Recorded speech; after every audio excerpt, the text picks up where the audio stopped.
Okay. So, welcome to the Sustainable Farming webinar. It is hosted by the Manistee, Mason Lake, Muskegon, Newaygo, Oceana, and Osceola-Lake Conservation Districts in partnership with MSU Extension. Our presenters today will be introduced ahead of time for their presentations, and if you have any questions, feel free to put them in the chat box, or there will be time after allowed for questions. There are also 3 RUP credits approved for this webinar and a MAEAP Phase 1 credit, which we will discuss at the end of the webinar and how to go about filling those out. So I'm going to start with playing a video for you.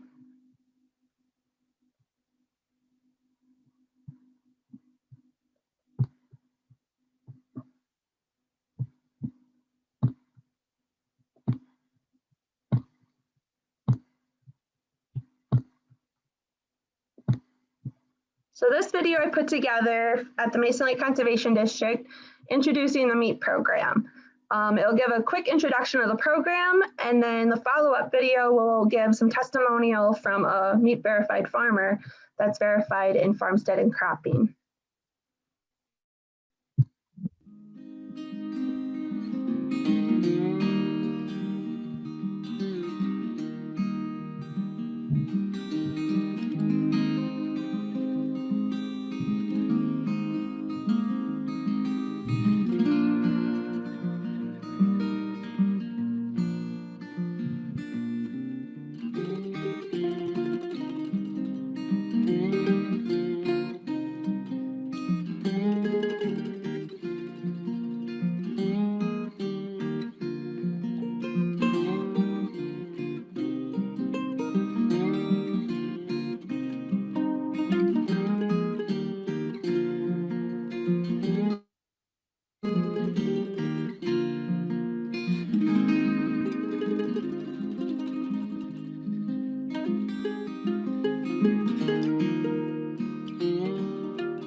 The Michigan Agriculture Environmental Assurance Program works with farms of all sizes and all commodities to prevent and minimize agricultural pollution risk.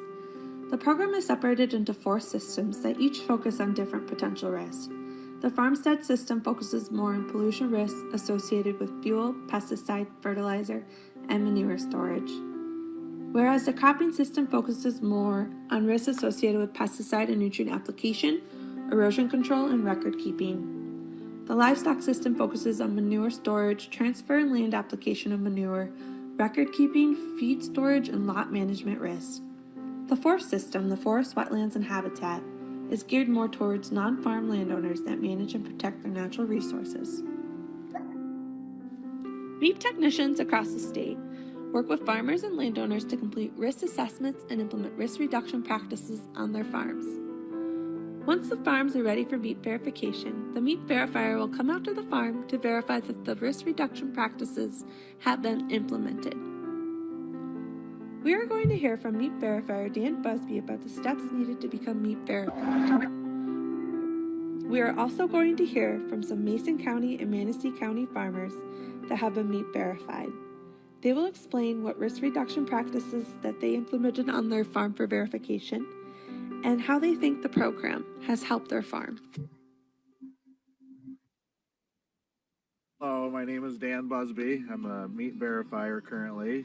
I've been with the meat program since actually 2000, and I was a technician for 12 years up in the Traverse City area, and now a verifier in West Central Michigan. The great thing about the meat program is that it's a voluntary, confidential program. Meat verification involves having the technician come out to the farm to do the assessments that are applicable on the farm. And first of all, the grower has to go through an educational session, and then I'm the third party that comes in and works with the technician and the farmer to set up a time to where we come out and visit on the farm to make sure that they're following the standards that are set by advisory committee. A lot of growers get verified for different reasons. Some might be just to make sure that they're doing all the right things and that they're in compliance with all the rules and regulations out there. Some do it for marketing and want to let their neighbors and their customers know that they're growing things in an environmentally sustainable fashion through this program. And some will do it for the recognition. They want to be recognized for stewards of the land. And so that's a great thing about the meat program, that it does that in a voluntary fashion.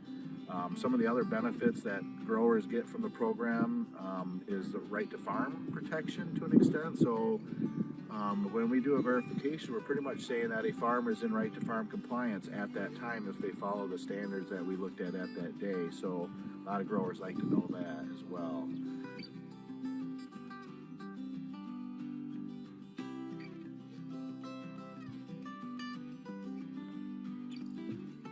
Okay, now we are going to hear from a meat verified farmer in Bear Lake about his farmstead verification.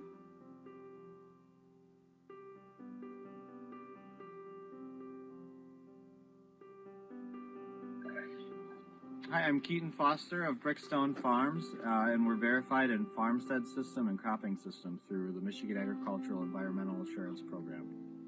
For my verification, we had to ensure that we had proper soil tests, application records for our pesticides.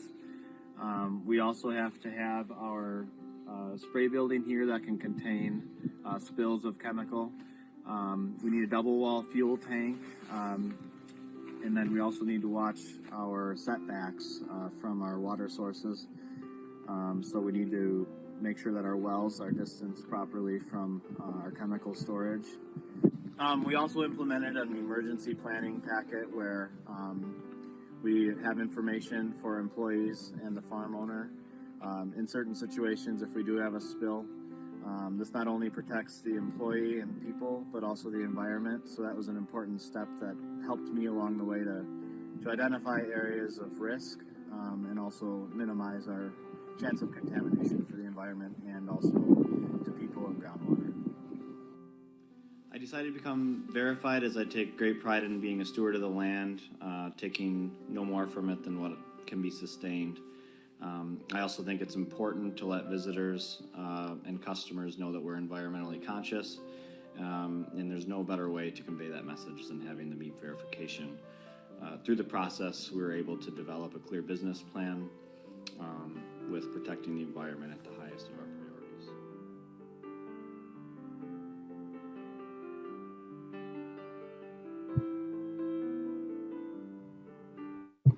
Okay, next up, we are going to hear from meat verifier Dan Busby about backflow prevention for spray buildings and irrigation. Dan? All right, hold on here, folks. Let me get this up and running.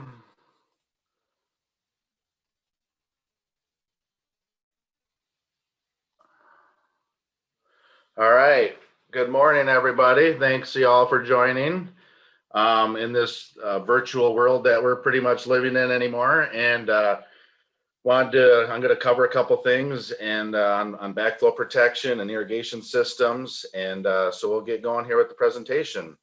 So once again, I'm the verifier for Northwest West Central Michigan. I work with 8 technicians and work with farmers and the technicians to get through the verification process.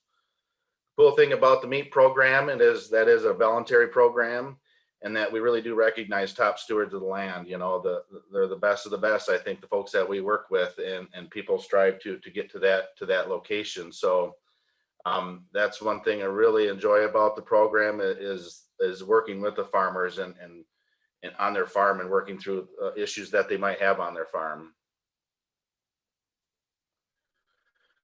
The program is free and it's suitable for all different types of farms. I mean, we do everything from small market gardens that folks that might intensively manage a couple acres and go to the markets and do well, to folks that have thousands of acres or thousands of animals, from large dairies to small dairies to you name it. We work in all different types of sectors of agriculture, and it's amazing how diverse Michigan agriculture actually is. So one thing about this, everything we learn on the farm, from the technician even on the way on to the verifier, is that everything is 100% confidential. If there's something that is wrong on the farm, we're not going to go and tell anybody. We're going to work with you to let you know that there is an issue on the farm and that it could be addressed by certain conservation practices that would help you get to where we need to be. So, and this is guaranteed by state law. And that's what's really helped protect us and you as the growers and things on your farm. So I'm going to cover a couple different things which are pretty important on the farmstead level. I'm going to show examples of backflow prevention, being an air gap, what we call an atmospheric pressure breaker, reduced pressure zone, and a double check valve assembly. These are all ways to reduce or eliminate backflow prevention, or to eliminate backflow. So really I think that one of the best ways and most fail-safe ways is when folks are doing, filling your sprayers, that you have your hose, your water line that's coming in to fill your sprayer that is above the water mark on the tank. That is so important that that's set up that way, because if it's in there and the pressure shuts down on the well, that material could pull right through. It'll pull that right out of that tank until it's empty, or until it pulls in air from the air for the water line. So really, that's the way to go. So a lot of folks have used a 2,000 gallon tank elevated in their chemical building or where they might be filling their sprayer. And then they'll fill that tank and then gravity work off of that tank to fill their sprayers. So they'll still have an air gap where they're filling that tank. And then they can dump right directly into a sprayer with that set up. Because they already have an air gap where they're filling that tank. But we're learning, and you'll learn more today from Jordan potentially, that might be considered a source of contamination as far as food safety. So if you're irrigating out of that tank, or they want to test that water that you're going in for your spray material, and there could be a potential source of contamination. So we're looking into that. We don't know where we're at with that yet, but it is a food safety issue, and we will work through that issue. And if you think about it, there is a potential source. I know folks that do have these tanks do have to maintain them. Sometimes if they're exposed to sunlight, you'll get some bacteria growth, algae growth in the tank, and can cause some problems. So it is something that people have to maintain. Here's a great practice. We really stress that air gap when you're filling your sprayer. And this is a great way to physically get an air gap, where a gentleman has a quick connection. He built just a wood frame that goes over his sprayer. It's an air blast sprayer for fruit production. And this way he knows he's always got an air gap. He can hook in his water line and he's ready to go, and he'll have that protection. So that's a great way to do that, just to make sure, because it's hard to fit a hose in there without it wanting to come out, especially with the water pressure. So very important thing. Some of the high clearance sprayers that we've been working with, a lot of the, asparagus sprayers, or some of the high boy sprayers used for, corn and soybean production and stuff like that. sometimes they don't have a backflow, or there's not an air gap where you're filling that. In other words, where you're connecting your water line into that unit, it might be down low, and there's no way for a backflow prevention to happen here. So if something's not in your line farther down, we have to do something with this and either create an air gap where we're filling, or put in one of the devices that I'll be covering here in just a second. So if you have a high boy type sprayer, think about, where that water comes in to fill that sprayer, and how, and if there's any protection farther down the line. And there's ways to accomplish this. When we first started the program, a nurse tank, and a lot of you might have nurse tanks, that's for portable applications. So you fill a 2,000 gallon tank, you go out to a field that's 5-10 miles away from the home farm, and so you have your water source and a way to mix your chemicals on site. It's a great way. You really can't get any backflow from this. You're filling this tank and then working with the water from this tank to fill your sprayer. Great way to do it, but it takes more time, and a lot of people will still do this, but for fields maybe farther away from the home farm. Another way to accomplish this is anti-backflow valves. We'll go through a couple of these, but this one pictured in the lower left here is a reduced pressure zone valve, and called an RPZ. And what happens is there's some springs and configurations in here, and that when that pressure starts shut down, it shuts the system down so water cannot pass through. And you'll see these test ports. These are little ports right here. And one thing with these and all different types of these anti-backflow devices is that, and I think it's coming to it, especially like in food safety world, a lot of times people want these tested. How do we know that there's no backflow prevention if so, a lot of times in, public places, you'll see these types of things on side of restaurants in town that are connected to a city water supply. They'll have these units on them to make sure that there's no backflow into the city water supply. And they'll have to have these tested annually.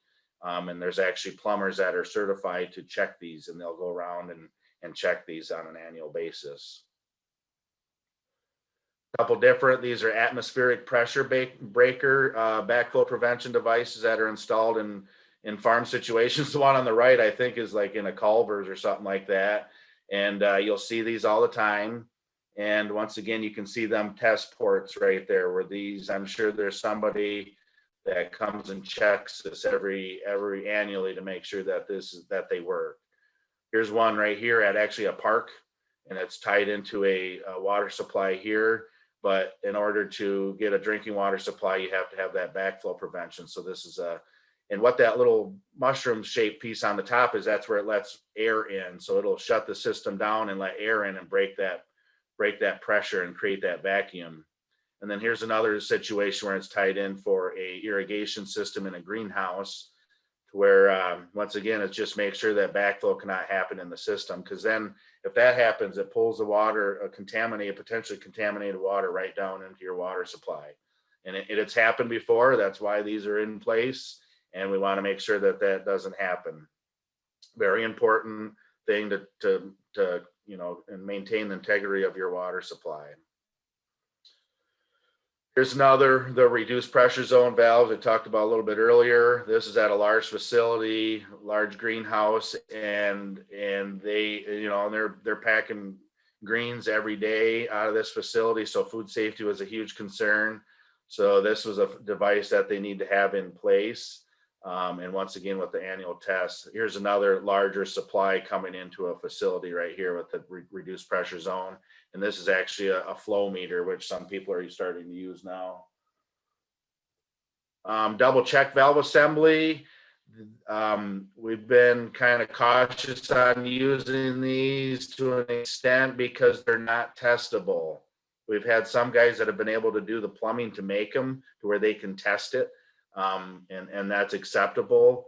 But another gentleman here has got one of the pressure breakers that is more portable, and he ties this into his system When the season starts up and he needs to irrigate, he can tie this in, and then something he can pull out and winterize, or not have to worry about winterizing. So that's something more of a portable device that the gentleman puts in place. So a couple more here, fertigation valves for large center pivot systems. So these are systems that they're either on or off. They're not a constant pressure thing. They turn that switch to start irrigating. When that happens, the water is coming through here, opens up that valve, and then goes out into the system. So if the pressure shuts down on the well, this spring-loaded valve is going to shut back down again, and it's going to drain out of this low pressure drain right here. So the rest of the water in the system is going to drain out into the environment, not go back down into the well. And you can see this configuration here where you got the well, you got your fertigation valve with that drop zone right here. And you can see, and then where they're piping in the material, fertigation has the pump that pumps in fertilizer material or chemigation into the system. But you notice it's past the backflow prevention device here. So these are usually larger devices, 3-4 inch in diameter at least, some even bigger. And these are for large center pivot systems and don't really work for smaller type systems. Here, this was a pretty neat YouTube video this guy has on just inspecting these fertigation valves for center pivot systems. And you can see where he's got the material coming in, plugged in after that fertigation valve there. So, and with that, I think I got covered what I need to cover. I am going to hand this over to Linda, and she's going to give you some information on pesticide jug recycling.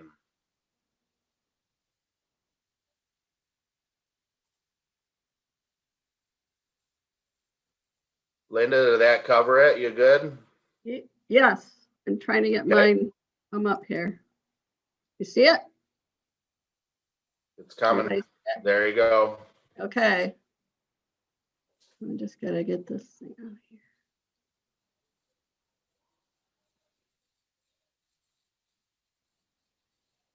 here. Okay, I'm just trying to get my slide, but it won't let me get in there.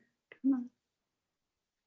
Well, I might have to do it this way. I can't get to my slide show. Here we go. Try it that way. Ah, there we go. Okay, I'm Linda Harrimans, and I am the meat technician. Are you all seeing this? Yes. Anybody? Okay, thank you. Yes, you're good. Okay, thanks. I wasn't sure. And I am from Oceana County. I work for the Conservation District. I'm going to go through a few of the more other programs that technicians are able to provide to you.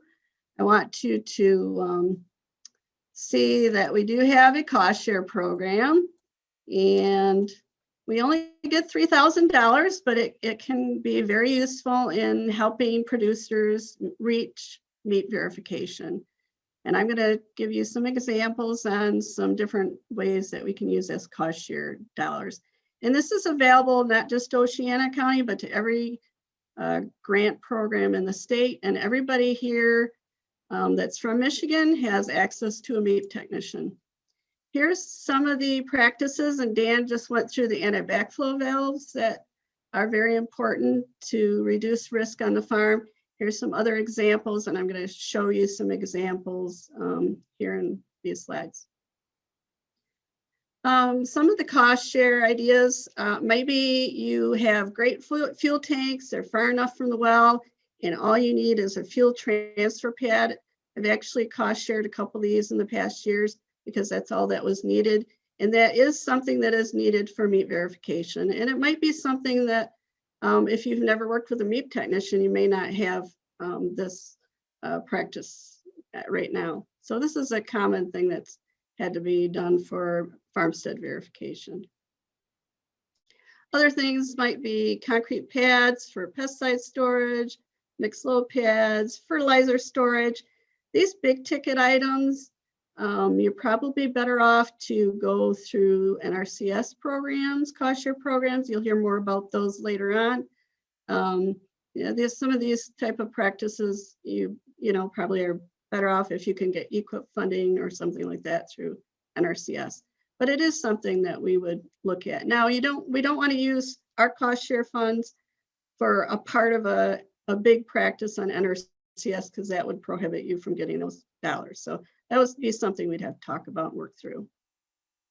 These are more of the common things that are cost shared through meat.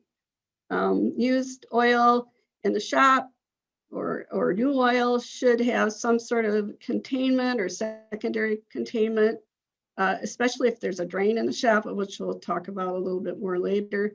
But we just want to have some secondary containment in those areas. And we have these trays available through my program that I've given out to quite a few farmers through our program. Spill kits is something that you probably could get through any meat program. This is something I know in Mason Lake and Oceana, we have been providing spill kits to our first time growers, doing an assessment pretty much from the beginning, even back in the groundwater stewardship program days. And you should also have one if you're traveling with pesticides in your vehicles also. So that may be something that you could get through a cost share. Here's the drains. I mean, there's not everybody has drains in their shop, but if you do, this might be an issue, because we do not want, if there's a plug on the drain here shown in the photo, and it can very simply be plugged by, even temporarily, so that oil isn't just charged into the environment. And we've that's been a really common practice that had to be done in an action plan done for a farm. Other things might be building modifications. I had a grower that retrofitted an existing building to store chemicals at a small farm, and this is something that can be done with cost share funds for meat. Roofs to protect fertilizer storage tanks, they can deteriorate, and that is another issue all in itself with cracking. So that might be something. Barn gutters is another cost shareable practice on livestock farms to keep the clean water out of the livestock lots. That's very important. Other livestock practices, exclusion fencing, vegetation, things like that. These are some of the things that meat technicians can help with. Emergency farm planning, you heard in the video, one of the farmers said that he did an emergency farm plan. Every farm should have an emergency farm plan. It's required by law. First responders have the right to know where where your pesticides are stored. So this should be provided to your local emergency planning committee and your farm fire department. You can also help with drift management, sensitive area maps, water use reporting, and we can provide you with a proper storage sign so that first responders know where your pesticides are. There's also Farm Bureau discounts available through Farm Bureau for verifications, even for a risk assessment. You can get a 10% discount on your liability insurance. So you have to check with your Farm Bureau agent on that. Just quickly, I want to put a plug in for conservation districts who are the grant holders of our meat technicians. Every district in the state has tree sales. Those are coming up in April. The dates for ordering are coming up very soon. In Oceana, we have a scrap tire recycling. It's just for passenger tires and passenger truck tires. However, and I'll tell you a little bit more about pesticide jug recycling, farm tours, Clean Sweep. Clean Sweep program, if you have old pesticides unused, you need to get rid of them. This is a good way to get rid of them. In Manistee, Mason Lake, and Oceana, we have our household hazardous waste and Clean Sweep collection the third Saturday in August. Osceola and McCosta, I know, have one of them as well, and many other areas in the state where you can get rid of these safely. We have a pesticide jug recycling program here in Oceana and Mason counties that we recycle the jugs, pesticide jugs. They have to be clean. They have to be triple rinsed. We are going to have our first one in June. I try to time that for after primary scab season. and it will be at Nutrient Ag Solutions in Hart and Acres Co-op in Scottville on June 22nd. We'll also have one at the end of the season. And this year you will be able to bring them in bags, and bags will be available again to those of you that are interested in the bags at the ag producers or ag chemical producers. Farm Field Day, we have had one of these every year in Mason and Oceana County now for even back to, again, to groundwater stewardship program, which is a predecessor of the MAEAP program. And our Oceana Farm Field Day, of course, was canceled last year due to COVID. We are going ahead with the planning. It will be at the West Central Michigan Horticulture Research Station. So we're really excited about that, and it is planned for August. I know Mason Lake will have one in September. And I know that was quick. I'm trying to catch this up on time here. I don't want to get behind already today, but here are the 4 technicians that are hosting this program. Here's our contact. And again, if you need to contact a MAEAP technician in another part of the state, just contact your local conservation district. Thank you.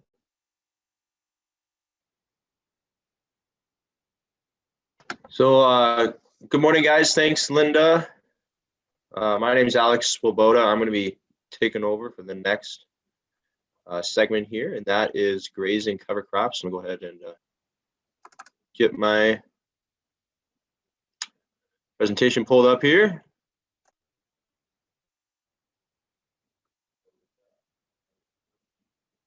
All right, so as I said, my name is Alex Swoboda. I am the MAEAP technician for the Osceola-Lake Conservation District located in Reed City. And I'm going to be giving you a quick introduction on grazing cover crops. So in our area of Michigan, we've got a lot of medium-sized grazing operations and a lot of farmers that are increasingly interested in cover crops. And as a result, a lot of farmers that are also interested in using those cover crops as a source of forage for the grazing season. So this is a picture from Jack Thornton Farm, owner of Meadow Creek Ranch here in Reed City, and we're going to be hearing from him in just a few minutes. This is one of his fields that he plants to a cover crop mix and then grazes. Jack's one of our board of directors, and he's been heavily involved with conservation practices in the last few years and has had a high degree of success with grazing cover crops. So before we get to his video, we're going to just talk about a few little things here. First and foremost, why cover crops? So we're going to go through a few of the benefits here. So first and foremost, reducing fertilizer costs. So cover crops have the ability to greatly improve soil structure and even supply cash crops with nutrients. So you have things like legumes that actually put nitrogen into the soil, and then other crops that actually scavenge nutrients and make them available for your cash crops. Right up there with reducing fertilizer costs is reducing the use of pesticides and herbicides. So pests and weeds love monocultures, but increasing the diversity with some cover crops makes it much harder for them to become established. And then this should be a no-brainer. Enhancing the soil improves yield. So cover crops help soil structure, they reduce compaction, and help add organic matter, which increases the water holding capacity of your soil. And all these things make your soil healthier and can improve your yield. And the next two go hand in hand, preventing erosion and protecting water quality. There was a national assessment by the EPA that found that 32% of streams in the United States have high levels of nitrogen, and 31% of streams have high levels of phosphorus. And unfortunately, this is associated with agriculture in much of the United States. Cover crops can keep these nutrients in the fields by taking them up and holding them in the plant tissue, and then by also just keeping the sediment in the field. During the winter and the spring months when you have bare soil, that's free to blow away and to wash away. And then, of course, cover crops can be used for grazing, which can increase farm profitability by adding another flow of income or by increasing the grazing season for your livestock. So kind of coming to the end of here, just go through a few benefits of grazing cover crops. So it's very cost effective. Grazing is a very cost effective way of feeding animals, and the cost of dry feed is less than half of feeding harvested forages. Improving nutrient management, grazing brings additional nutrient inputs to fields along with the cover crops. It also increases the biological activity in the soil, which leads to healthier soil. So I just mentioned that one. And then adding cover crops, your rotation adds value when grazed. So like I said, this is another stream of income for farmers. Maybe you have a cover crop field that you rent out to a beef operation, or you graze your own livestock on there. So I know I went through this really quick, but we're going to hear from Jack Thornton now. So I'm going to stop sharing my screen and I turn it over to Simon, who is going to play video.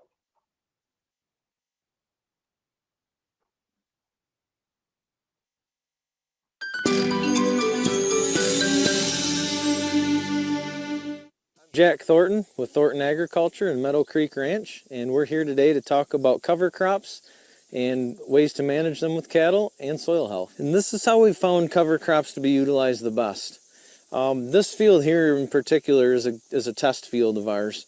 What we're doing is we're interseeding cover crops, and we're using the cover crops and corn fodder late in the season to graze cattle on. So we actually can get by without feeding hay sometimes into January. There's lots of turnips in here, some radishes, clover, annual rye, cereal rye, things of that nature that grow good in cool weather and last a while.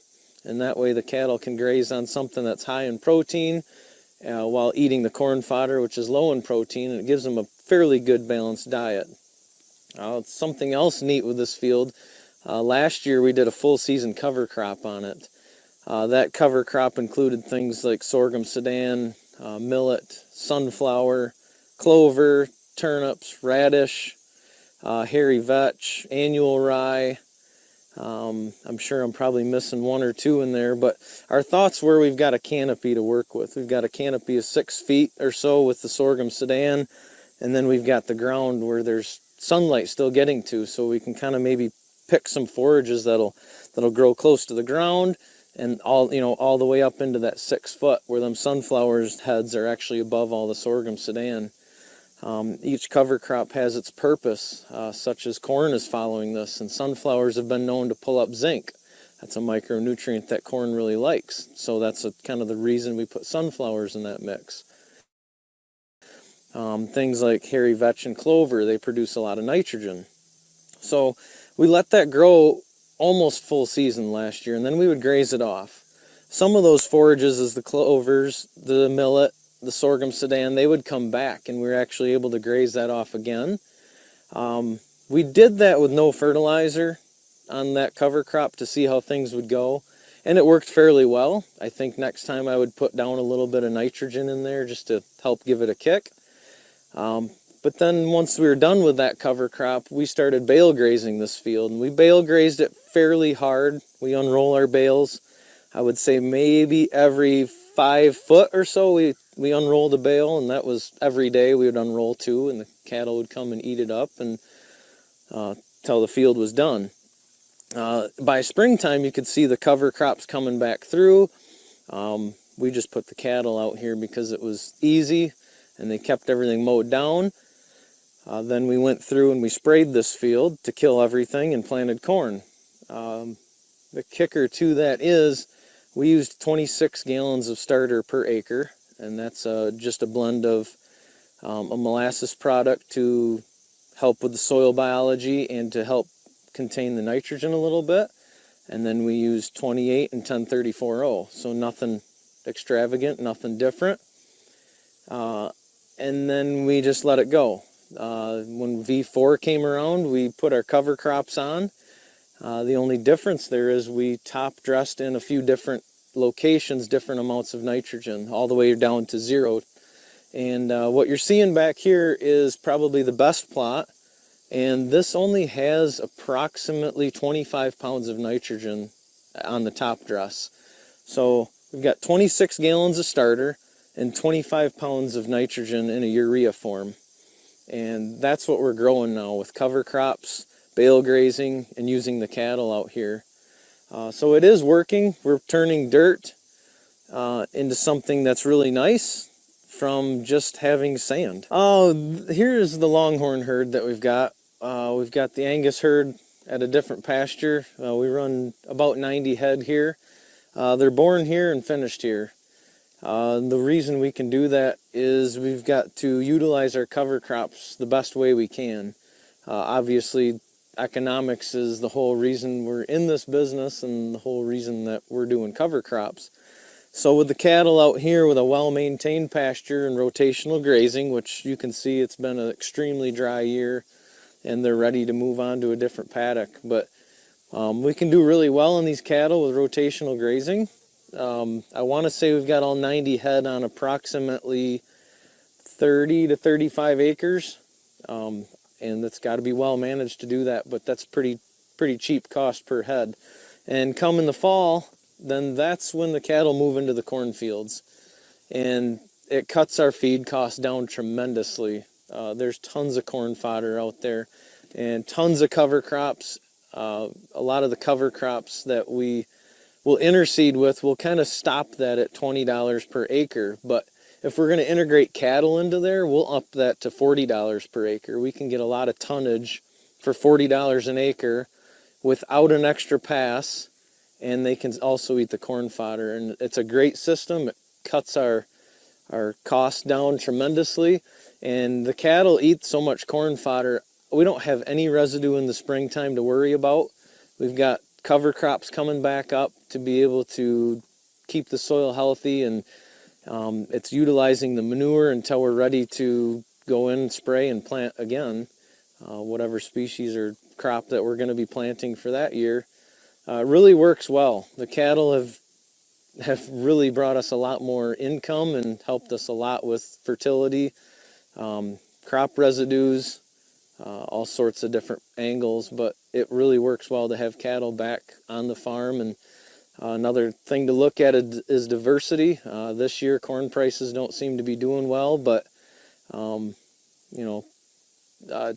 to table style beef seems to be doing pretty good right now, although the beef market is hurting a little bit. But I've got lower costs into these cattle, so looking at diversity between the farm, and also these guys are helping produce a lot of fertilizer for the corn.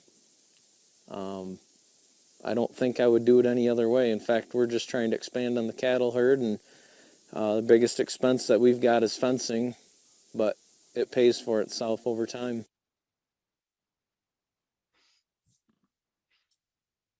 All right, thank you. I'm going to go on. My name is Christina Carell, and you just heard about how Jack is putting cover crops into his system in his cattle. I'm going to talk to you a little bit about fitting cover crops into other systems. I am the statewide cover crop and soil health educator. I'm housed out of Baldwin, and I live just down the road from Jack. So I live outside of Reed City, and this presentation is looking at corn and soybean primarily, and if you do vegetables or fruit, it's actually easier to put in cover crops into your rotation, and we're going to talk about that. Right?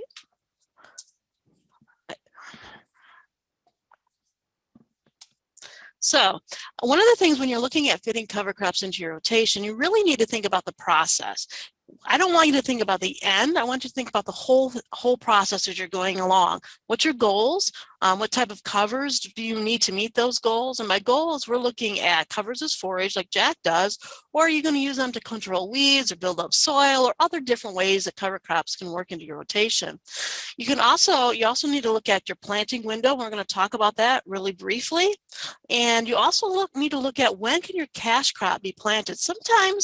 Sometimes we want to use certain cover crops, but it won't work because of our cash crop. And we never want cover crops to cause a hindrance to the economics of your farm. So you want to make sure your cash crop is still your primary concern, but cover crops can help with that also. And you want to look at equipment requirements. There's a lot of different ways we can incorporate cover crops, but there might be special equipment you need, and you may not be able to use that equipment. And then there might be some other considerations that we're going to talk about. So the first one, I'm going to briefly talk about grasses, and I'm not going to get into too much detail about what types of grasses. I think all of you have heard me go on and on about different types of cover crops the last several years, but I just want to look at grasses. And there are different times in the year that we can implement grasses into our rotation. So if you look at the chart, in the fall, there's a lot of opportunities that we can put in things like our cereal or our winter or cold hardy grasses. So that's a good time to put those into your rotation. And of course, cereal rye really is probably the primary cover crop we use, but you can add things like winter barley, triticale, make sure it's the winter triticale, or even wheat. If you're going to put in cover crops in late summer or early fall, that's when you can get a little bit more creative. You can add your oats and annual ryegrass. You can even put in some of that barley. Just remember that there is a difference between annual ryegrass and cereal rye. They're not the same plant. So if you want to use annual ryegrass, you can only put those in really well in that early fall to late summer. And by early fall and late summer, I'm in most of West Michigan and Northwest Michigan. I really would like you to have that annual ryegrass in by August 15th, maybe August 20th, depending on the growing season, but it needs to be in August. If you wait till September, it may come up in this fall, but you'll have no really appreciable growth there back in the spring. And even though it's an annual ryegrass, the name makes us think that it will winter kill. If you plant it at the right time, it won't. It will come back in the spring. In the summer, you can also add some of our grasses in the summer if you can squeeze it in, especially if you have some vegetable crops. We can get some really creative with our summer grasses, and this really works well if you're looking at building soil health. We can add that sorghum Sudan like Jack was talking about, or Sudex is a name a lot of us use. That's a trade name. You can add that into the summer. It likes heat. It's going to grow well in heat. It does not grow well in our cool falls. So we can add that in. We can also put in sorghum or Sudan grass as separate. That's a really, really nice grass that we put in to build soil health. And if you're going to go in the spring, if you want to add grasses in the spring, you can do something like your spring grains, oats, annual ryegrass you can put in the spring. But these grasses really are used a lot for keeping soil on during the heavy rains, but also something that if you're taking a field out of production, we like to put these in for that summer growth. Then let's look at legumes. Now, legumes are something that we really like to put into a rotation of cover crops because they add a different biodiversity to those microorganisms below the ground. Legumes have a lot of good characteristics, but there's a few things that you need to be aware of about legumes. We don't usually use legumes if we were looking at weed fighters. If we want something that's going to outcompete weeds, legumes are not your best choice. They do take a little bit more time to establish and to grow, especially those clovers. So if you're using them in a spot where there's nothing growing, usually the weeds will outcompete them. They also, much to people's surprise, they don't scavenge nitrogen. They actually pull the nitrogen out of the air. They have those rhizomes, those bacteria that'll pull it out of the air, but they don't scavenge it. They are really quite lazy. If you have nitrogen there, it's not going to go and take it out of the air. It's not going to get any out of the soil. So if you're looking at something that's going to scavenge nitrogen, legumes are not your best choice. You really want to be aware of when you plant them. We really don't recommend any legume plantings in the fall. Early spring, or late summer or early spring is the best time to plant those legumes, crimson clover and winter pea. If you're going to plant winter pea, specifically for grazing purposes in the spring, because they're an excellent feed source, plant them in mid-August. Give them time to be established and grow in the fall so that in the spring they'll actually be coming up sooner. So really look at your timing if you're going to putting legumes into your rotation. Brassicas are another good option for growers to use to change that biodiversity. One of the things you need to understand about brassicas is if you plant them at the wrong time, they will not do much of anything. So when you plant brassicas, you really should be planting them in the spring or in the early fall. Now, if you're going to do something like buckwheat, buckwheat is a warm season. It likes to grow when it's hot. So those are really nice rotations for vegetables. They have a very short window of growth. So if you can plant it in July, that's a good time to plant buckwheat. A lot of you who know me well know buckwheat is not my favorite cover crop. I usually talk against growing it, but it does have value if you need something quick growth in the summer. It establishes extremely rapidly. It'll grow, it'll germinate, and it will actually have a really nice stand in the heat of the summer when everything else is kind of going dormant. So that's when you could put in buckwheat in the system. But remember, buckwheat, like the hairy vetch, has hard seed. Once you plant it, it goes to flower, there's a seed there, and you could have buckwheat there forever. So really look into that. Mustard's another one that's really nice to plant in those short windows. It has some other issues with mustard. We can use it for things like nematode control, but when you're using any type of cover for any type of weed or pest control, understand we don't know a lot about it. There's a lot of research going on. So if you're going to use a cover crop for something besides erosion fighter or water quality reasons, make sure you use the right variety and that your research that you look at is sound. There's a lot of bad research out there. When we're looking at those broadleaves or those brassicas, there's a lot of interest in the radishes and the turnips. They really are really nice at breaking up compaction. You really want to make sure that you fit the right type of compaction with the right type of brassica. Turnips are really good for breaking up radishes are really good at breaking up either deep compaction or even that surface compaction, because radishes, they have that long tuber that breaks up big clods of clay, but they also have many, many, many small roots that are going to go out through the soil profile and breaking them up. Turnips, on the other hand, are one big bulb. They really do break up that surface compaction, really nice.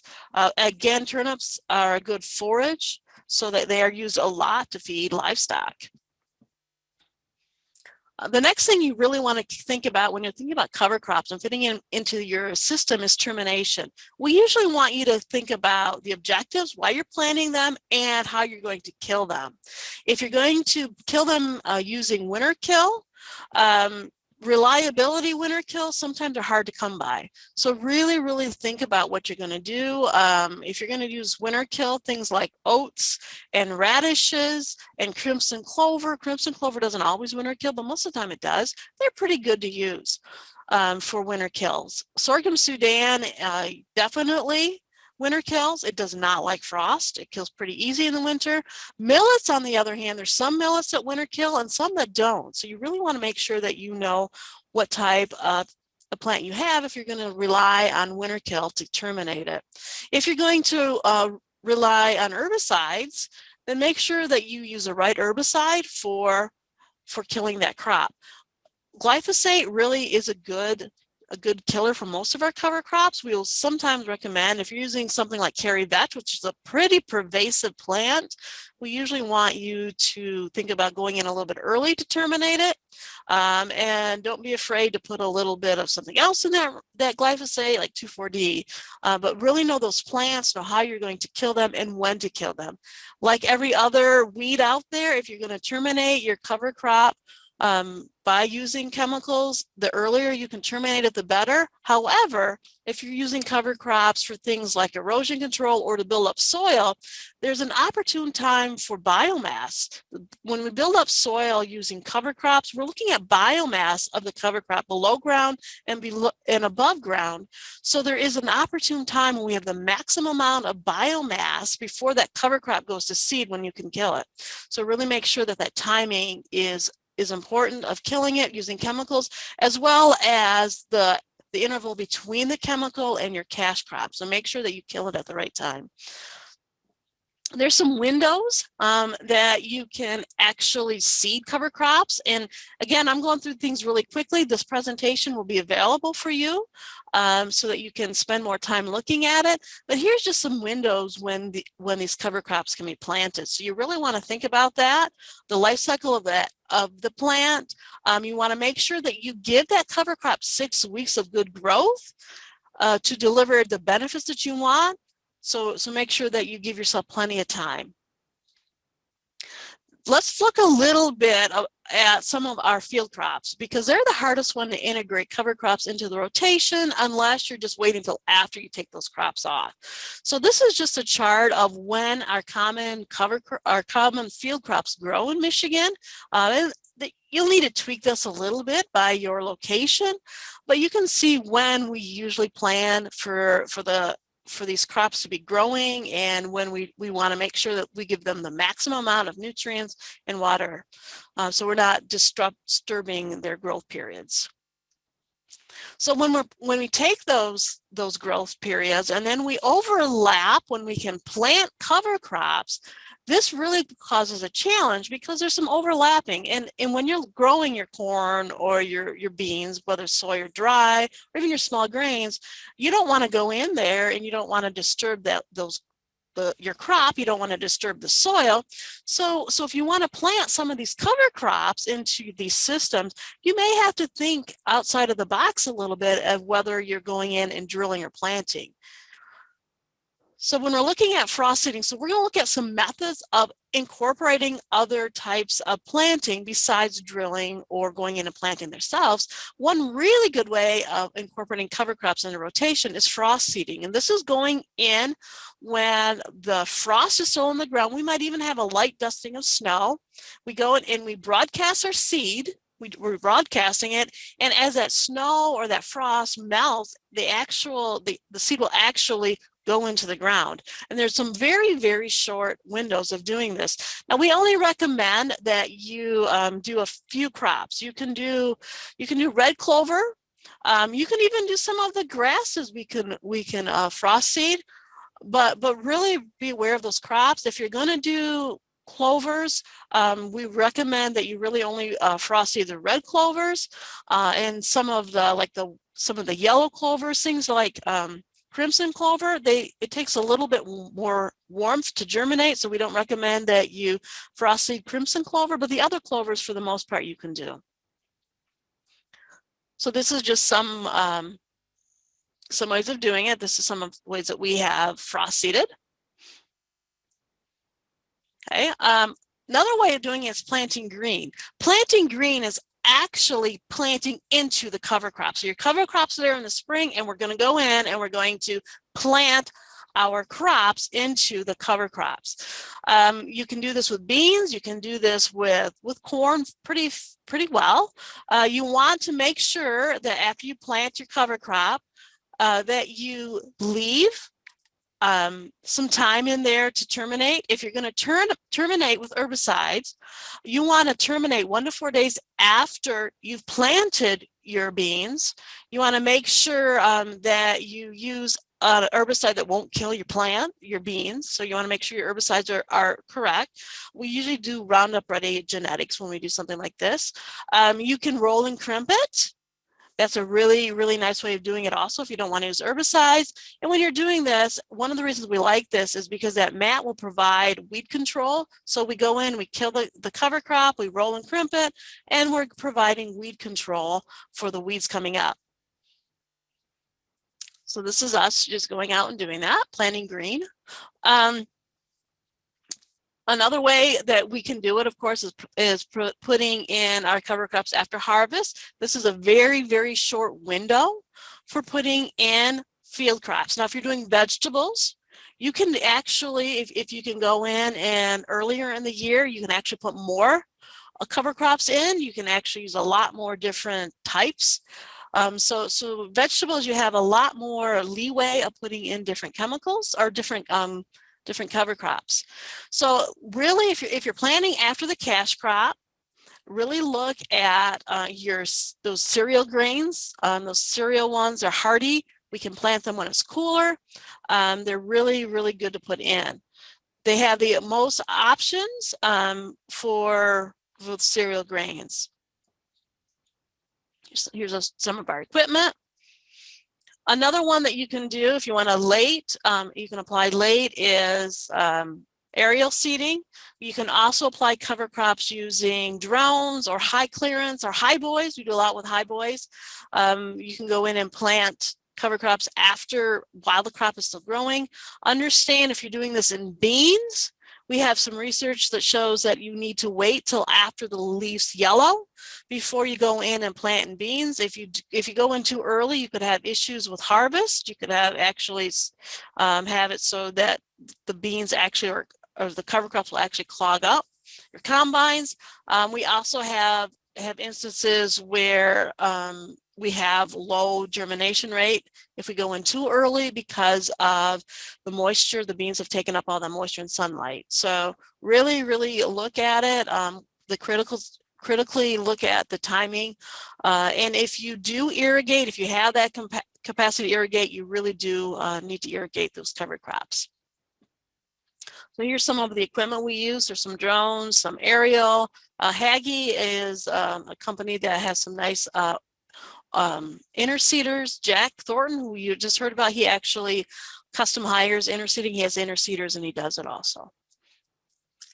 You can also do early interseeding, and this is what we're seeing more and more corn growers doing. We're actually going in that V3 to V6 time in our corn after our male rows destruction in seed corn, and we're planting our cover crops then.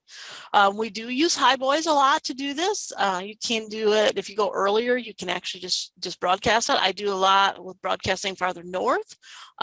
We go in earlier and do it just because of temperature, but you can go in and you can apply your cover crops earlier, and this actually allows you to use a lot more than your cereal grains to do it. We actually can put in things like mustards and more of those clovers if you go in a little bit earlier. Again, if you can irrigate, we would like you to irrigate. This is again some of the equipment we used. When you decide you want to apply or put your cover crops in other than at the end of the season, if you want to go in and interseed it early or late, you really want to make sure your herbicide plan is conducive, because you don't want to put something out there, you don't want to put your cover crops out there when the herbicide you use for your cash crop is going to kill those cover crops. So there's a lot of information out there on the cover crop herbicide list. You can go to the Weed Field Guide. There's information on there. Penn State has an excellent bulletin on putting in herbicides in a corn system and cover crops. If you use the Penn State, make sure that the chemicals are registered for Michigan that you want to use. So if you're putting it all together, really, really look at your system, look at your cash crop as well as a cover crop you want to use, and make sure that it's going to fit into the time that cover crop is going to grow. So getting back to the process, when you're looking at putting in cover crops, think of the process, think of the goals and the type of covers to meet those goals that you want to do. Look at your cash crop planting window, make sure that it'll grow. The cover crops will grow in that window in your cash crop planting. Think about your equipment and anything else that you need to think about. There are resources available. The Midwest Cover Crop Council has tools. This is a Michigan tool that you can use to decide when to put it in. I always suggest you can use that tool, or you can just go talk to the cover crop team. I cover every commodity throughout the whole state, but we have a big team that helps farmers do this. So with that, I'm going to leave it, and I'm going to send you to the next speaker who's on the cover crop team. It's Sarah Franzak.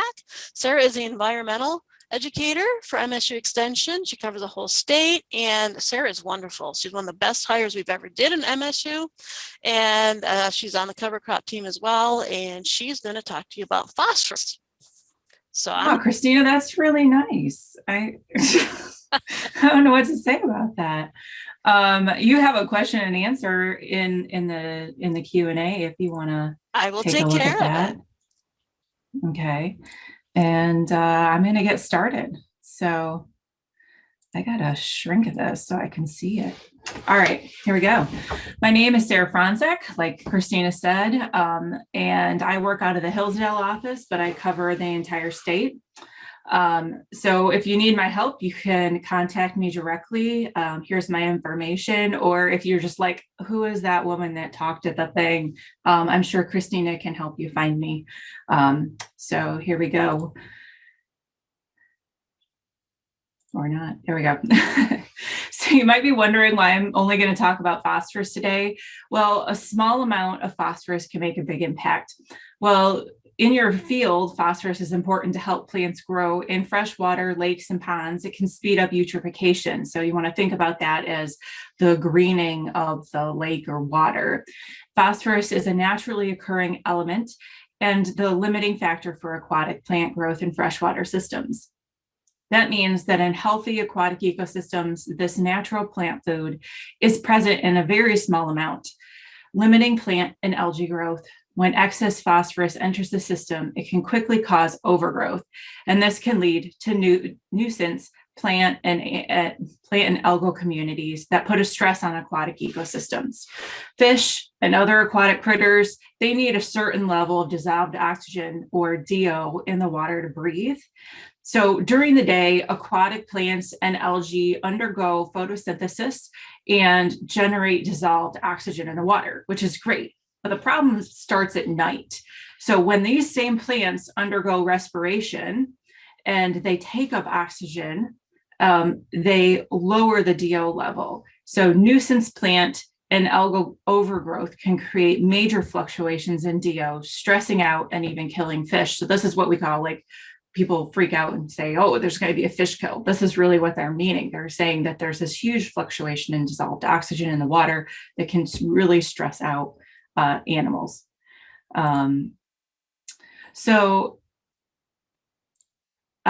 Naturally occurring aerobic bacteria act as waterway scavengers, and they constantly break down waste and organic matter in the water.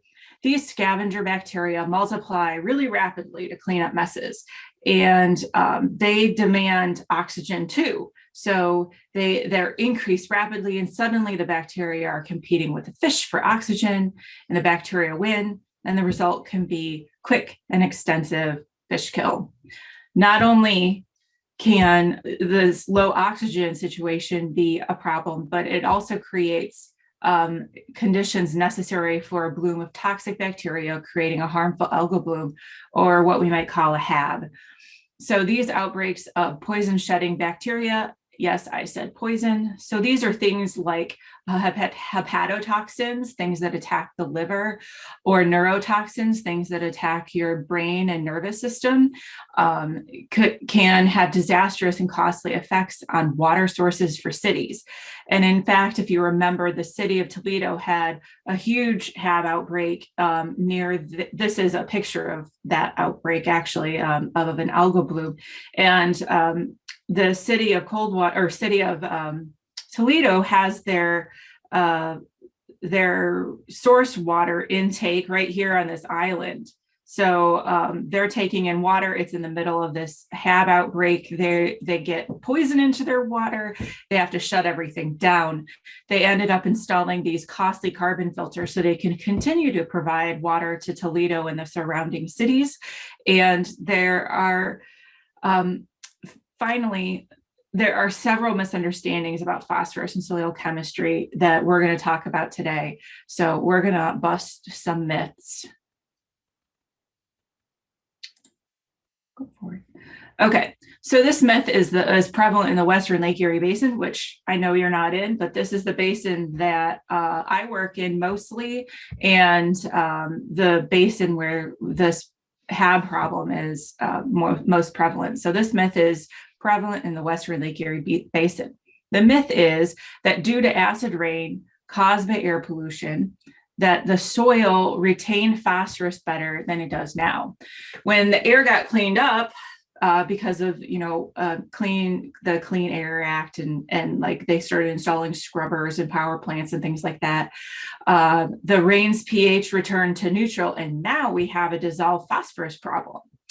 Well, it's true that at a lower pH, soil or phosphorus is less soluble. So at a lower soil pH would lead to less dissolved phosphorus.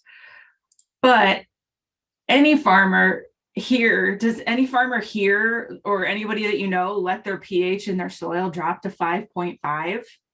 Like, I don't know anybody that did that. We applied lime and we kept our pH in our soil really close to normal. So This just didn't happen. So this myth is busted. Every year, farmers take an inventory, crops to be grown, anticipated yield, fertilizer and chemical needs. They also consider the acres they have available to plant. Some things that may be overlooked are soil type, slope, and their effect on yield or seed choices. Manure sampling can also be overlooked. If you're not looking at manure as a nutrient source, you're just trying to get rid of it, which isn't really the best way to manage manure. You might not be taking manure samples, and nutrient credits from other sources like legumes are sometimes overlooked. So this inventory is the basis of a nutrient management plan. So the next myth is that applying phosphorus according to simple soil phosphorus tests will prevent phosphorus from leaching into your soils. This is a good first step toward a nutrient management plan, but it doesn't ensure that phosphorus won't leach from your field. According to Chad Penn, ARS soil chemist, a better practice is to use a more holistic soil test approach. Consider soil type, mineralogy, texture, pH, organic matter, what's being called soil health testing. If you'd like more information about soil health testing, you can contact Christina Carell. And this myth is busted. So when you're doing nutrient management planning, you need to assess the needs of your fields individually. Soil tests should be done at least every 3 years according to GAMPS. And the new tri-state recommendations are to test the soil with the MAEAP 3 test given in parts per million. So that's ppm. This is going to be a change that you might be seeing as you move on, rather than pounds per acre, which is what you had seen with your BRAE 1. If you can, grid or zone sampling is ideal for more precise assessment of areas of the field. So you might end up with a map that looks kind of like this on the slide. So don't exceed agronomic rates for nitrogen for the crop.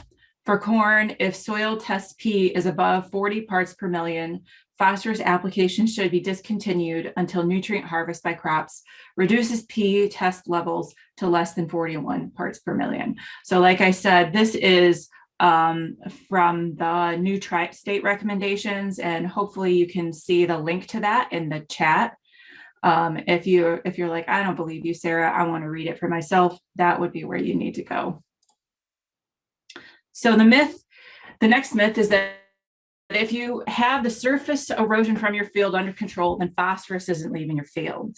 And it's true that surface erosion control can be key to retaining the nutrients in your field, but nutrients can be lost ways other than on the surface. Phosphorus can be lost through tile lines as dissolved phosphorus. Researchers have found that soil that is waterlogged for long periods of time leaches more dissolved phosphorus into the water. This is a concern as climate variability is leading to more intense storms in the Great Lakes, resulting in field flooding. So this myth is busted. I'm going to look at the chat really quick, see if there's anything I need to check out. Awesome. Okay.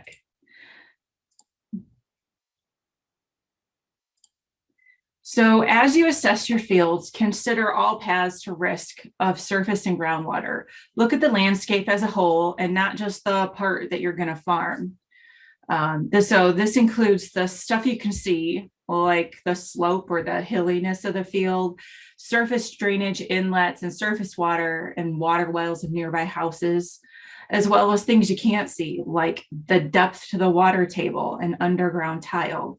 A best practice is to avoid applications to wet soil, inject or incorporate applied materials, and always be aware of coming rain.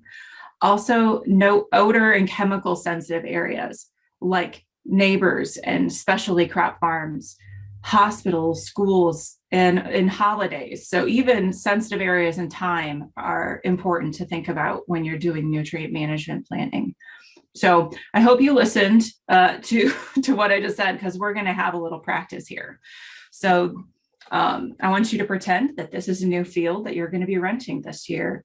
And what should you take into account when you look at this field? On this screen, I'd like you to use the annotate function. So if you go up to the top and you click view options and then annotate at the top. You can use the draw or the text tools to mark this field for things that you should take into account. So this is your new field. Let's see if you guys can draw all over my map here.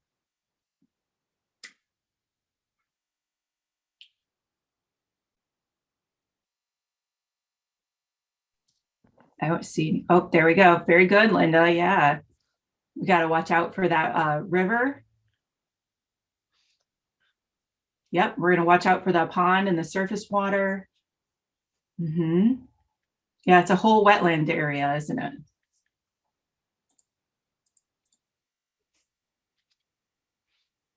Oh. Yeah. Okay. Thanks for telling us that, because we tested it out, but I guess we didn't test it out with any participants. Can they open their mics and talk, or can they just put it in the chat? They should be able to open up their mics and talk. Everyone should have that. Okay. So either you can put it into the chat of other areas. There's some sneaky ones in here that you have to take a look at. So I'd like to hear from a few of the attendees.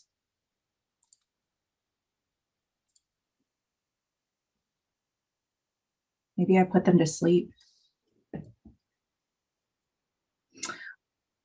Well, one of the sneaky things in here is this field has irrigation, right? So we have to make sure that not when we irrigate, we're paying attention to the weather. And yep. And so we need to pay attention to the water table. And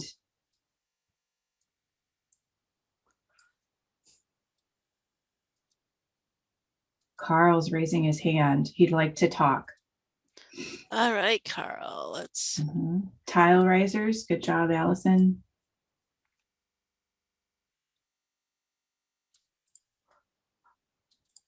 Okay, so, you know, we're looking at things like we want to ask what the crops are going to be.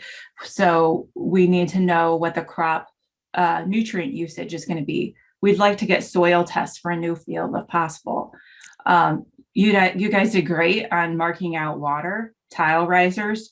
You know, these aerial maps really don't tell us anything about slope. So you might want to look at the soil type to tell you a little bit about slope, or just walk out there and take a look at it. And then also these other sensitive areas. So are there any sensitive areas that we missed when we were talking? So sensitive areas like these neighbor houses would be one thing. They all have wells, and they might be full of cranky people who want to complain about you. So, you know, that's just something to keep in mind. So we're going to try again on the next slide. I'm going to clear these annotations. And since you guys can't do that, so again, I think in the chat we'll, is there anything on here that you guys think is particularly troublesome if you have this new field?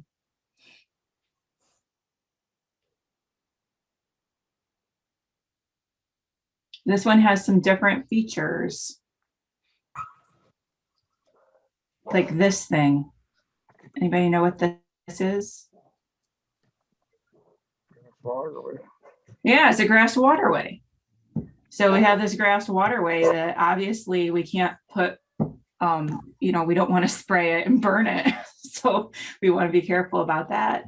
And then it leads into all this surface water that's down here. Right. The other thing about this field is it has a really good hill. So you might get that if you know this grass waterway is here. That's because there's a big hill right here.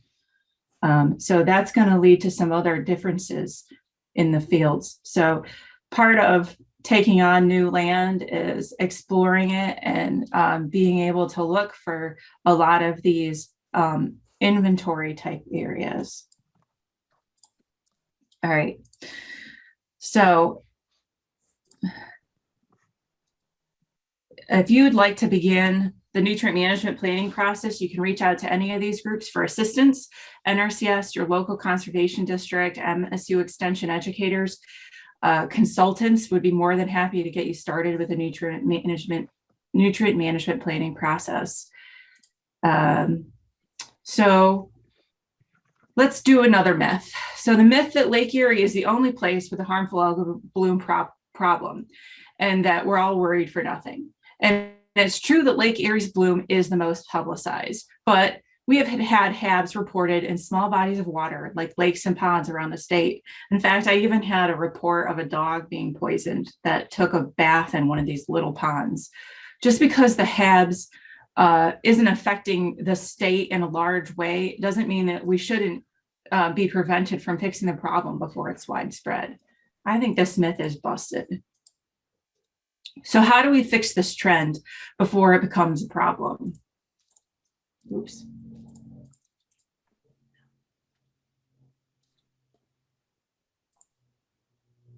Experts are suggesting the 4R framework: the right source, right rate, right time, and right place. The first R, right source, involves matching the fertilizer type to the crop need. For example, if you're looking at applying dairy manure to a corn crop, looking at the corn crop, you can see they don't exactly match up. So here's the corn requirement, here's the dairy manure requirement. They aren't exactly the same. If you apply the manure at the corn nitrogen need right here, then you would be over applying phosphorus, right? So if you applied at the phosphorus need, you'd be under applying nitrogen. So in a situation like this, the solution may be to use a blended fertilizer plan so that both nutrient needs are met, but not over applied. The next R is right rate. This implies that you apply in a uniform manner, making sure that any spreading equipment is calibrated, ensure that the driver is trained and drives at an appropriate speed. I can tell you, when I was a kid, I did not apply manure at the appropriate speed. I think I got in trouble more than once for a lead foot when I was applying manure. So I think especially when you're dealing with unexperienced appliers, then maybe some training is appropriate. So let's take a myth break. So the myth is that purple corn is caused by a phosphorus shortage when the corn plant is young. Well, it's true that some corn plants experience a stage where they look purple, especially if it's cold, but researchers have shown that purple corn is most likely caused by genetics of the strain, rather than a phosphorus shortage. It's best to be patient and wait for the soil to warm up. That pop-up fertilizer phosphorus might be a waste of your money. This myth is busted. The next R, right time, can be a tricky one. Applying at the right time can be hard because the weather doesn't always cooperate. So this implies that fertilizers should be applied at as close to crop time of need as possible. Spring applications minimize potential loss for N and P. For fall applications of manure, apply to medium and fine soils and wait till the temps fall below 50 degrees Fahrenheit.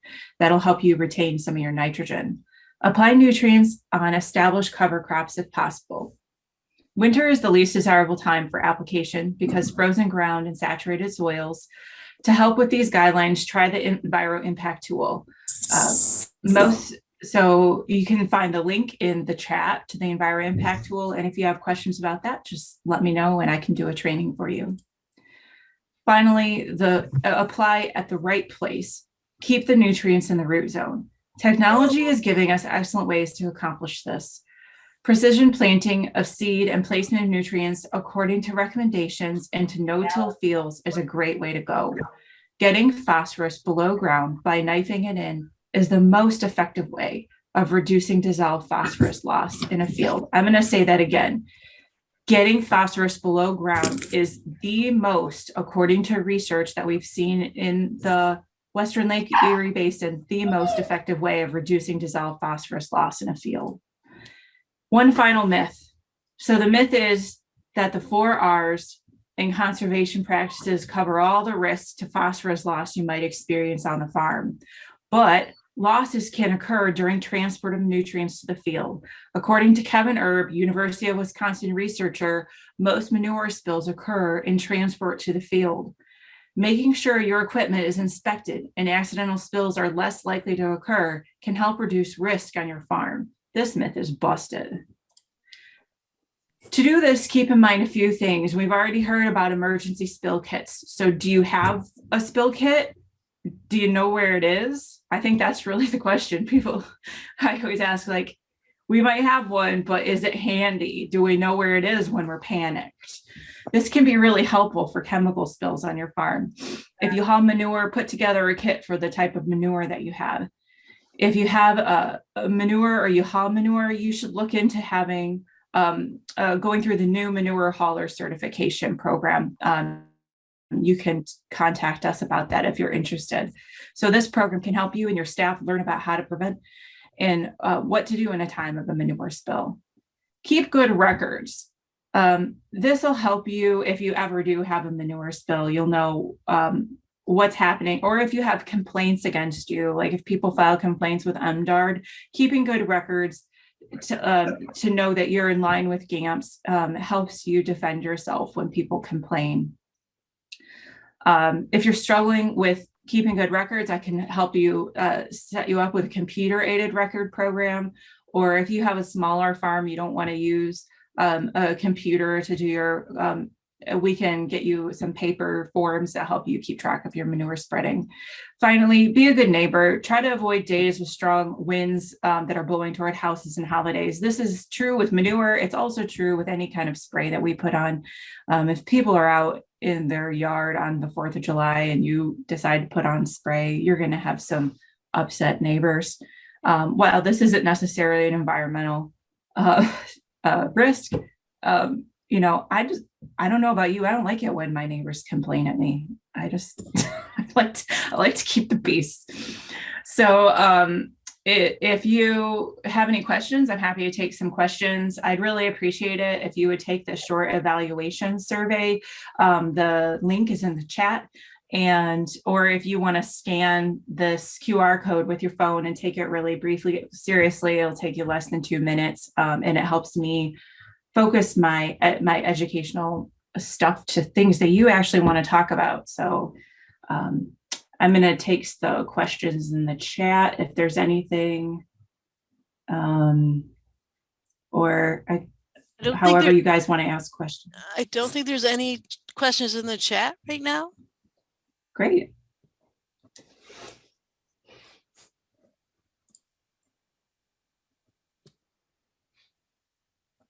I think with that, we are coming upon a short break, right, Linda and Simon? Yep, we're going to take a short break. We will come back at 10:35, and Jordan DeVries, our produce safety technician at Newaygo Conservation District, will talk about water quality. And we will play a short video during the break if you want to watch it. But we will start again at 10:35.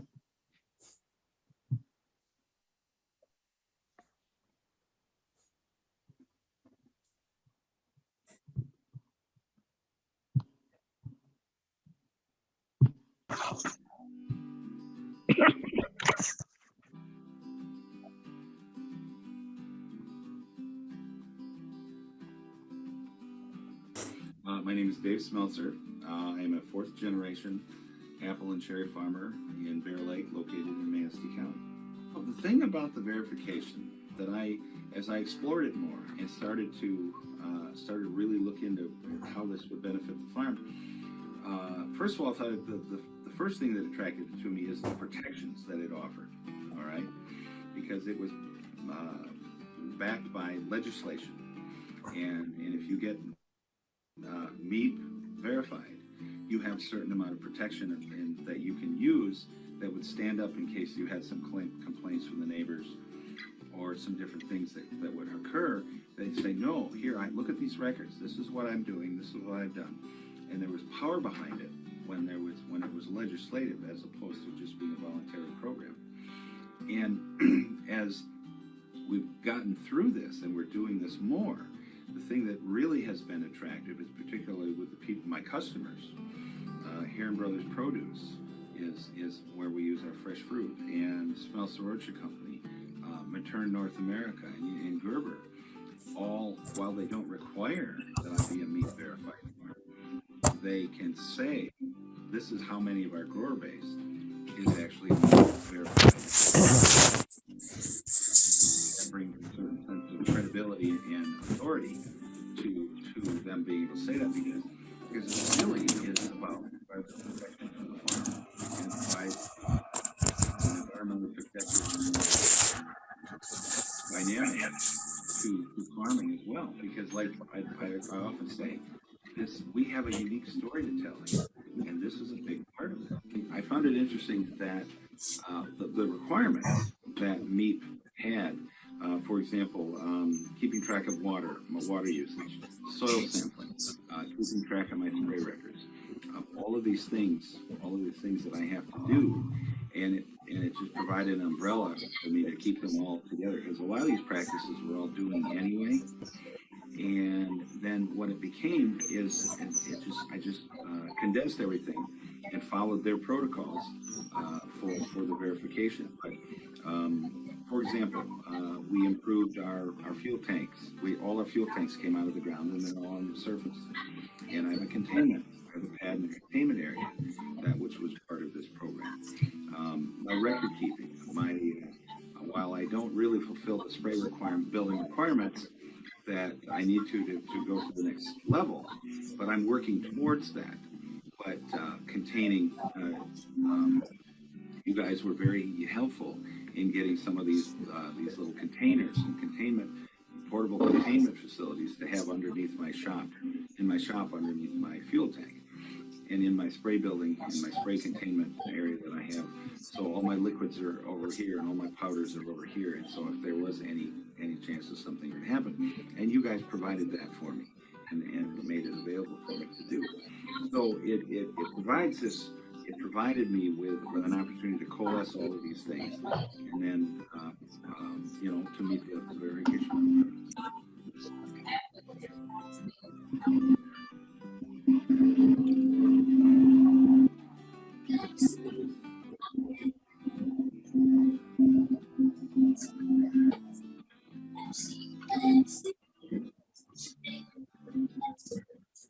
Okay, we are going to come back in a few minutes and Jordan DeVries will take over with his presentation.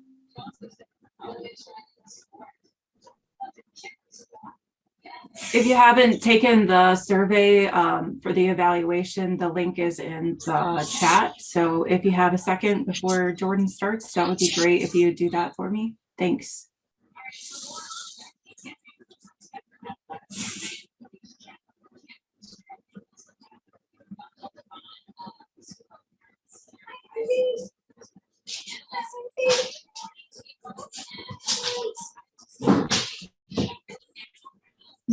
Millions.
I think, Jordan, if you're ready, you probably could get back started.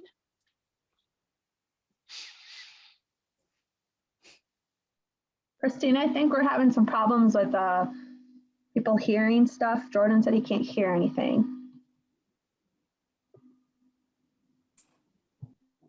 If you want, I can start and Jordan can go after me if that would help. That's fine. All right, good. So hopefully give you all some time to work out any tech bugs. My name's Anna Heck. I'm an apiculture extension educator. I'm really excited to be here with you all. And I think I have a fun topic to be able to present. So I'll go ahead and get started. So I'm going to talk a lot today about Michigan's Managed Pollinator Protection Plan. So we'll start out by just sharing a couple of resources for you. We have a lot of information on our website, pollinators.msu.edu. We have information for beekeepers. We also have a lot of resources that we've collected on pollinator planting. So whether or not you're interested in planting for pollinators at a small scale, like a garden, or a large scale, we have a good list of resources there. And then we also have a lot of fun programs that like citizen science projects and other stuff if you're interested in learning more about bees. One thing I'll mention, if you are here and you're thinking you are interested in becoming a beekeeper or you already are a beekeeper, we do have a conference that begins today. It goes today through Saturday. It's Wednesday, Thursday, Friday evening, and then all day on Saturday with 4 different tracks. So if you're at all interested or curious about beekeeping, this is a great place to start. And that's the Michigan Beekeepers Association's virtual spring conference. We also have some information for people who are beekeepers or who are just interested in pollinators on our Facebook. So we have page Michigan Pollinator Initiative and MSU honeybees.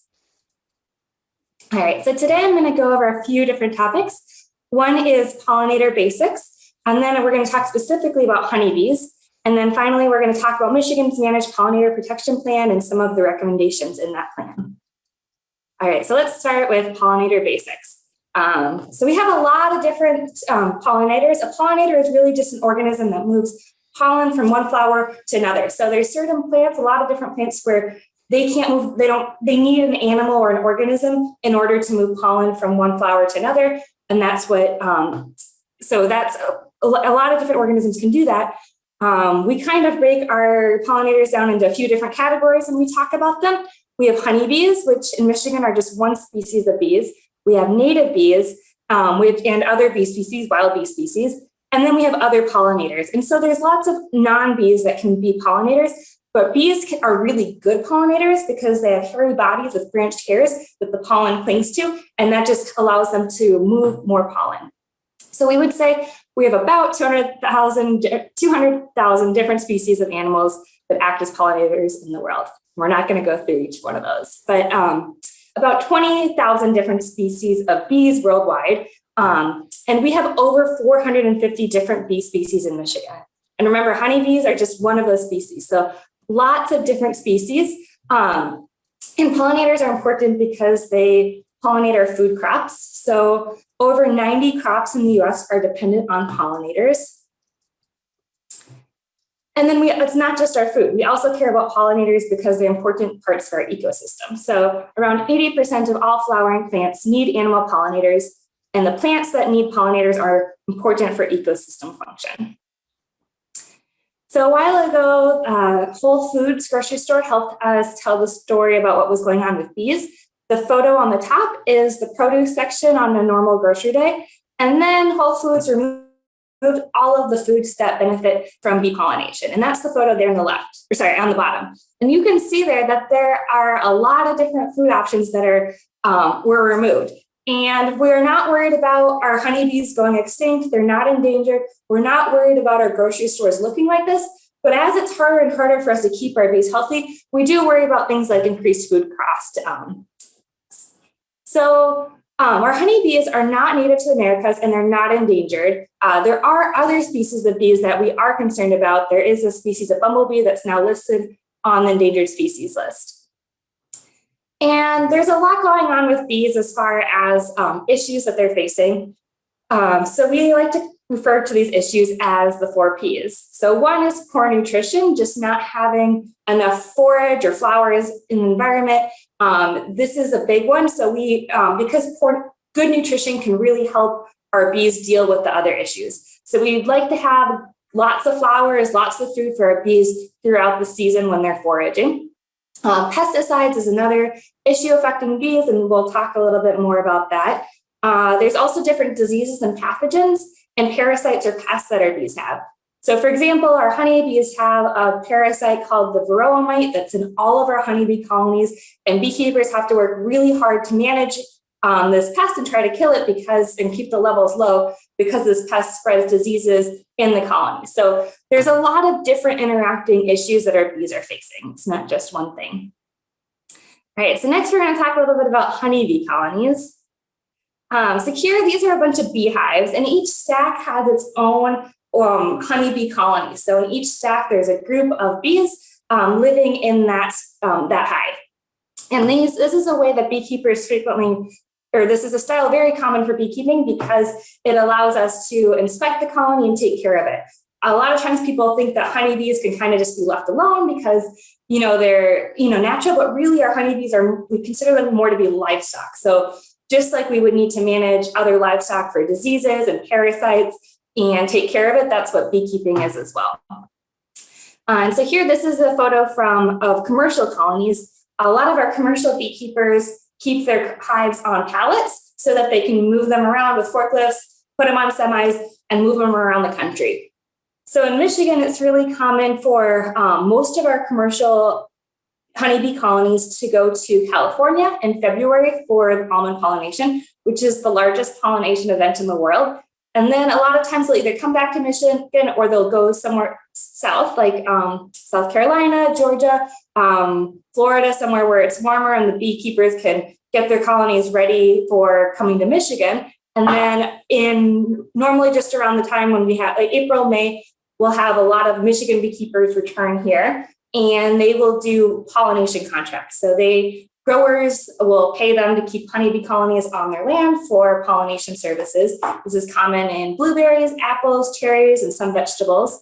And then normally later in the season, the colonies will be moved again to another spot in Michigan that we'll call their honey producing yards.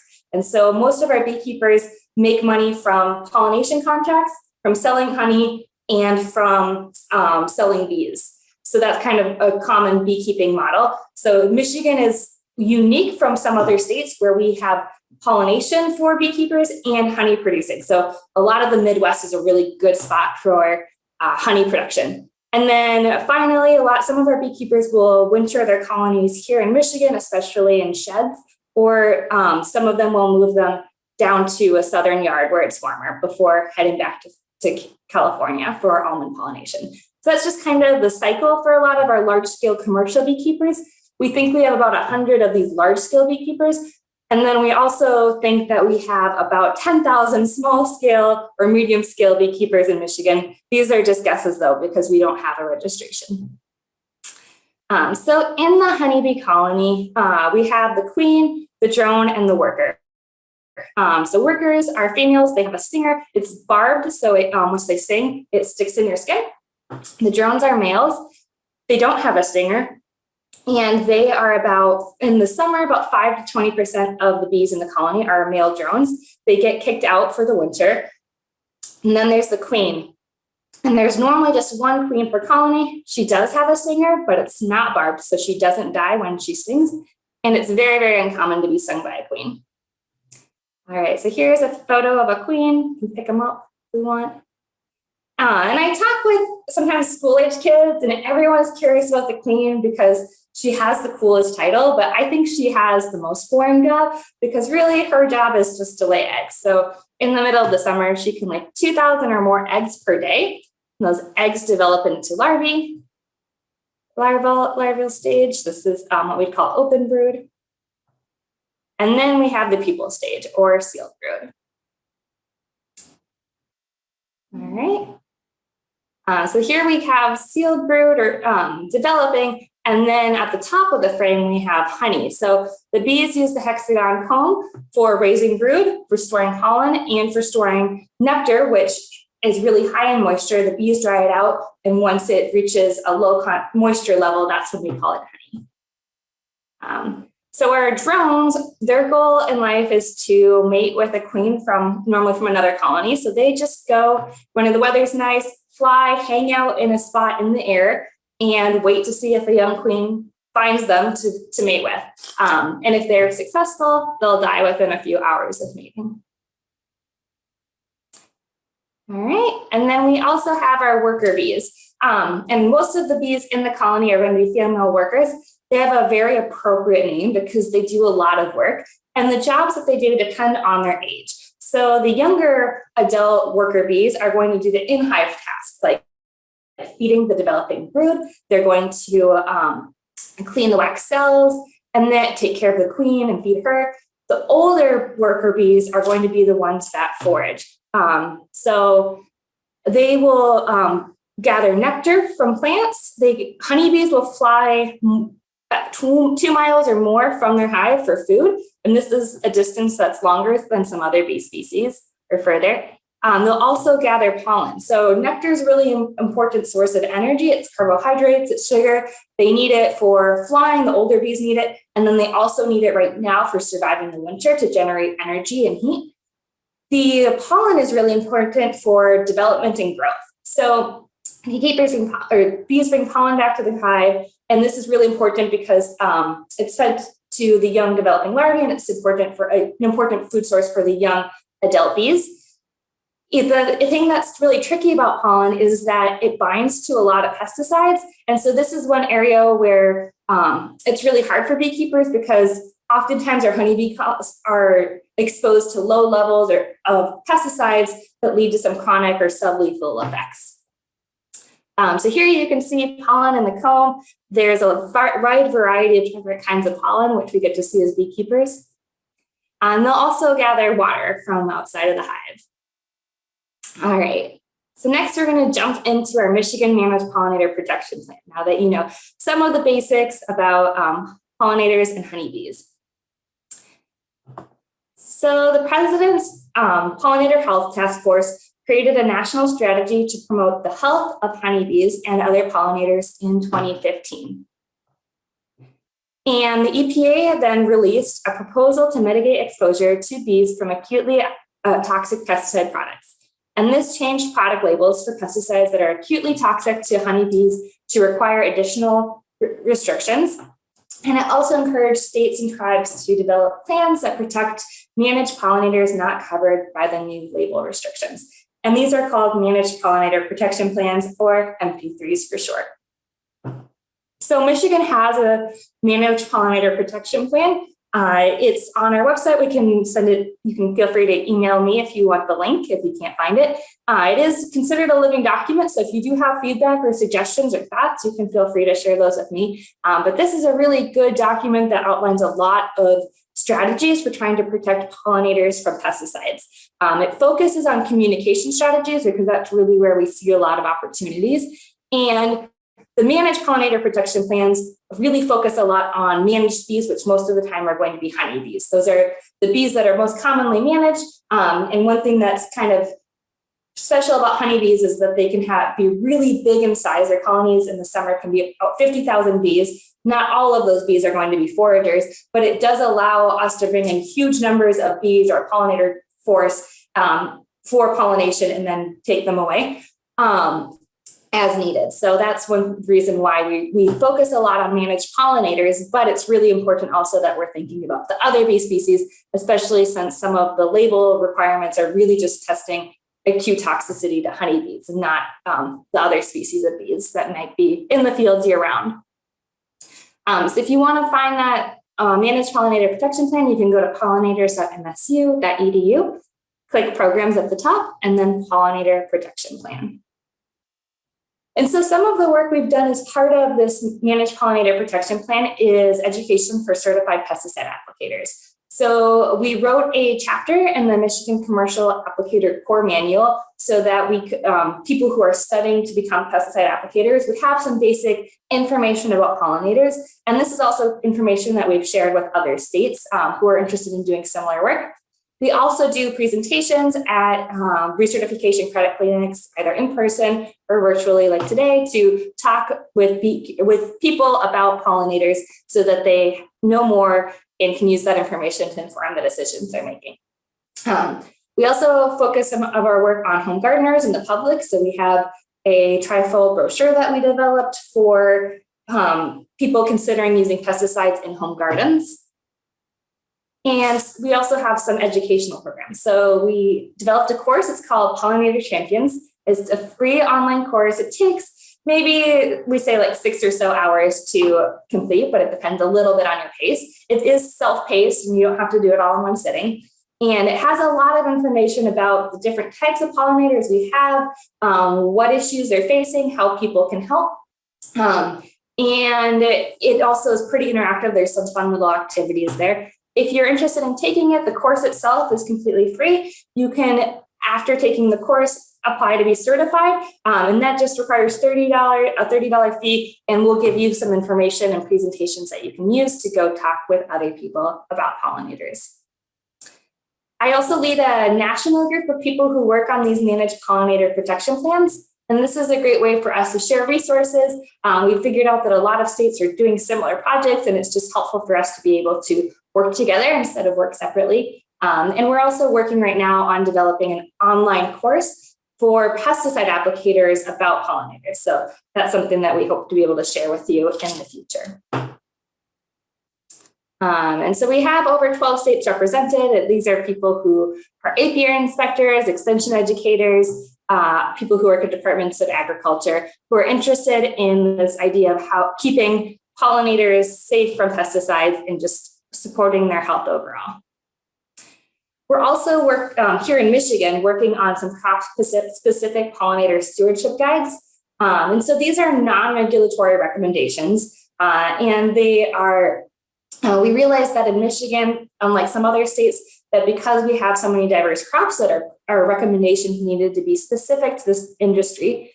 So we can, in consulting growers and other stakeholders, it's a really collaborative effort. We want feedback and ideas and suggestions from growers so that the recommendations we're making are practical and feasible opportunities. Again, it's not regulatory, but it's just meant to provide some ideas and guidance, like they've done in some other industries, like the Almond Board of California has a honeybee best management practices document.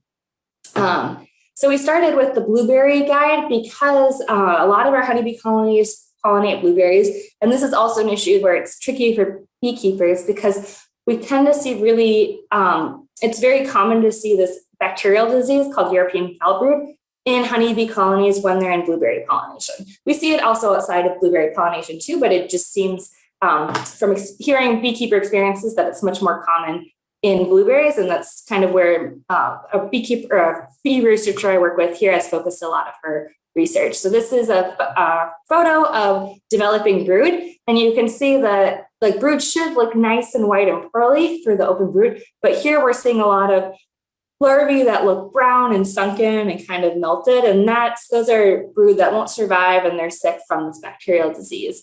So I just bring this up just so that people know that sometimes pollination can be hard on bees. So beekeepers really see themselves as partners in agriculture, and they like being able to provide their honeybee colonies for pollination. But sometimes it is pretty stressful or hard on bees because of things like a disease that pops up or just overall exposure to pesticide. And depending on the area, whether or not they're in a good area with lots of flowers and nutrition nearby.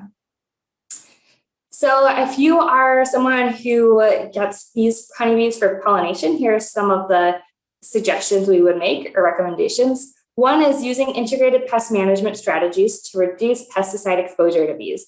This is really key. A lot of what we're focusing on is just reducing exposure. Avoid using insecticides and fungicides that are known to be harmful to bees. This is a little tricky because we don't always have all of the information in order to know the harm that some of these pesticides do to bees. So there are tests now for insecticides to see how much of it will kill an adult honeybee, but most of our pesticides aren't tested on the developing brood, and they're not tested on these chronic effects. So a lot of, it's kind of interesting, fungicides tend to have a lot of chronic effects on bees that are doing things like shortening their lifespan or weakening their immune system, other things like that are not killing them outright, but overall causing stress and making them maybe more susceptible to things like parasites and diseases that they have. Support bee health by planting flowers, shrubs, and trees on your farm. This is an awesome way to help bees. We're really focused on planting for bees because access to good nutrition does just help our bees deal with these other stressors like diseases and pesticides. Kind of similar to us, we should be eating our vegetables so that we're less susceptible to the flu, or so that it's so we're in good. So our bodies are healthy and can deal with other stressors. All right, and then learn about bees and share what you know. So that's another thing that's great. We're just always encouraging people to learn more about bees, and then communication. So working with beekeepers about bee health and pesticide applications. So specifically for the integrated pest management, some of the strategies we recommend are reducing pesticide applications by scouting for pests, using pest models, or selecting pest-resistant varieties. For blueberries, it would be blueberries. For other crops, if those are available.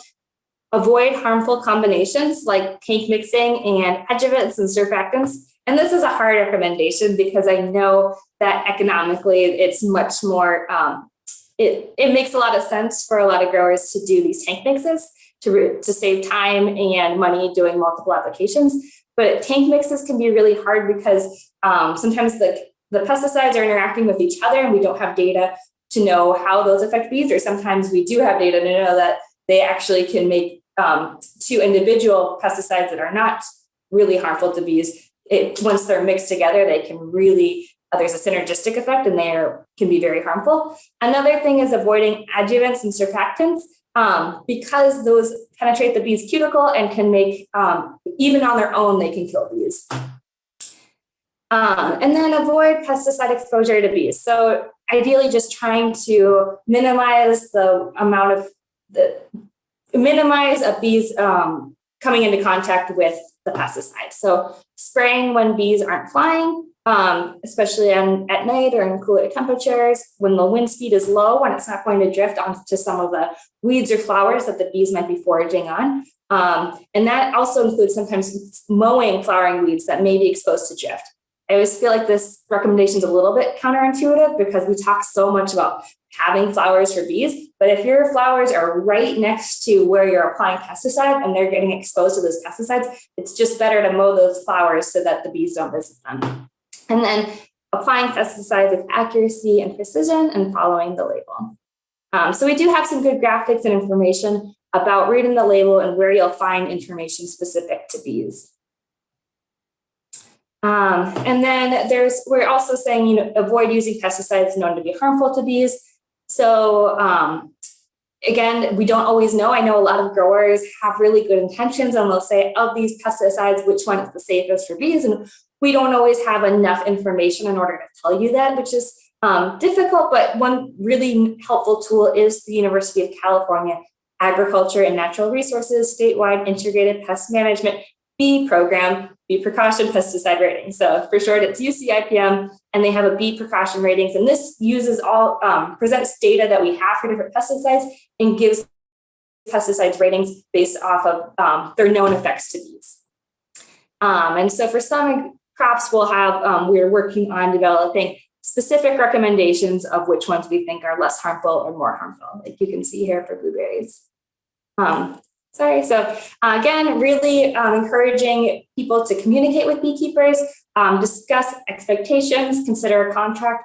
From what I understand, most growers and beekeepers don't use a formal contract, but we do have several contract examples or forms if you're interested in using one. And then also think about the beekeepers and their exposure to pesticide exposure.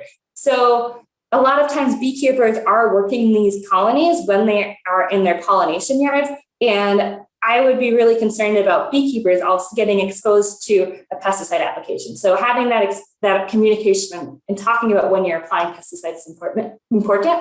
And then also thinking about the placement of hives. So I think some growers really want the honeybee colonies to be right next to the plants because they want the bees to visit those plants. But again, our honeybees will fly 2 miles or more from their hives for food. So sometimes it might make more sense to have the honeybee hives placed a little bit further away from the fields where they aren't going to be exposed directly to drift. So we're working now on some fun projects that I hope to share with you in the future. One is a pollinator demonstration garden on campus in another MSU farm center. We're working on a presentation about pesticide use for pollinators, pesticide use and pollinators for home gardeners. And then we're also working on a project to highlight some examples of large-scale pollinator plantings. And so that's really where we can help. There's a huge opportunity to help pollinators is through planting flowers, shrubs, and trees. A lot of times people don't consider trees. And one of the arborist beekeepers I work with calls trees meadows in the sky because they can, the right kinds of trees can provide lots of great nutrition for our bees. If you're interested in more about planting for pollinators, please check out pollinators.msu.edu. And then share what you know. All right. So again, if you have any questions or you want to read the plan, please go to our website and check out Pollinator Protection Plan. And we have a lot of information for people who are interested in learning more. All right. Do we have any questions, or do I have time to answer questions? I don't see any questions in the chat box, Anna. If you have one, and you want to put one in, that'd be a good time to do it.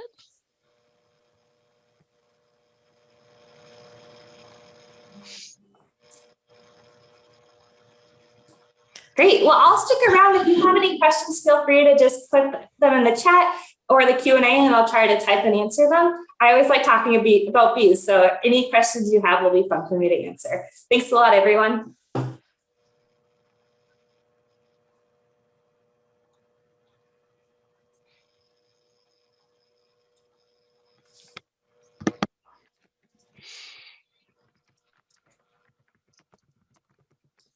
Sana, I think we're going to have Jordan go next.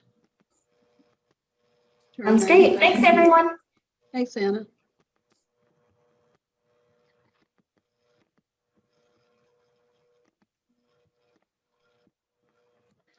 All right. Is everybody here with me? Can hear me? Check this again. Yep, we can hear you. You're good. Okay, cool. Thanks. All right. Well, my name's Jordan DeVries. I'm a produce safety technician for Newaygo Conservation District. And I'm here to talk to you today about where if you've been working with your MAEAP technician and verifier, you're already well on your way to meeting some produce safety rule goals and hopefully helping improve the safe and sanitary quality of the fruits and vegetables you produce.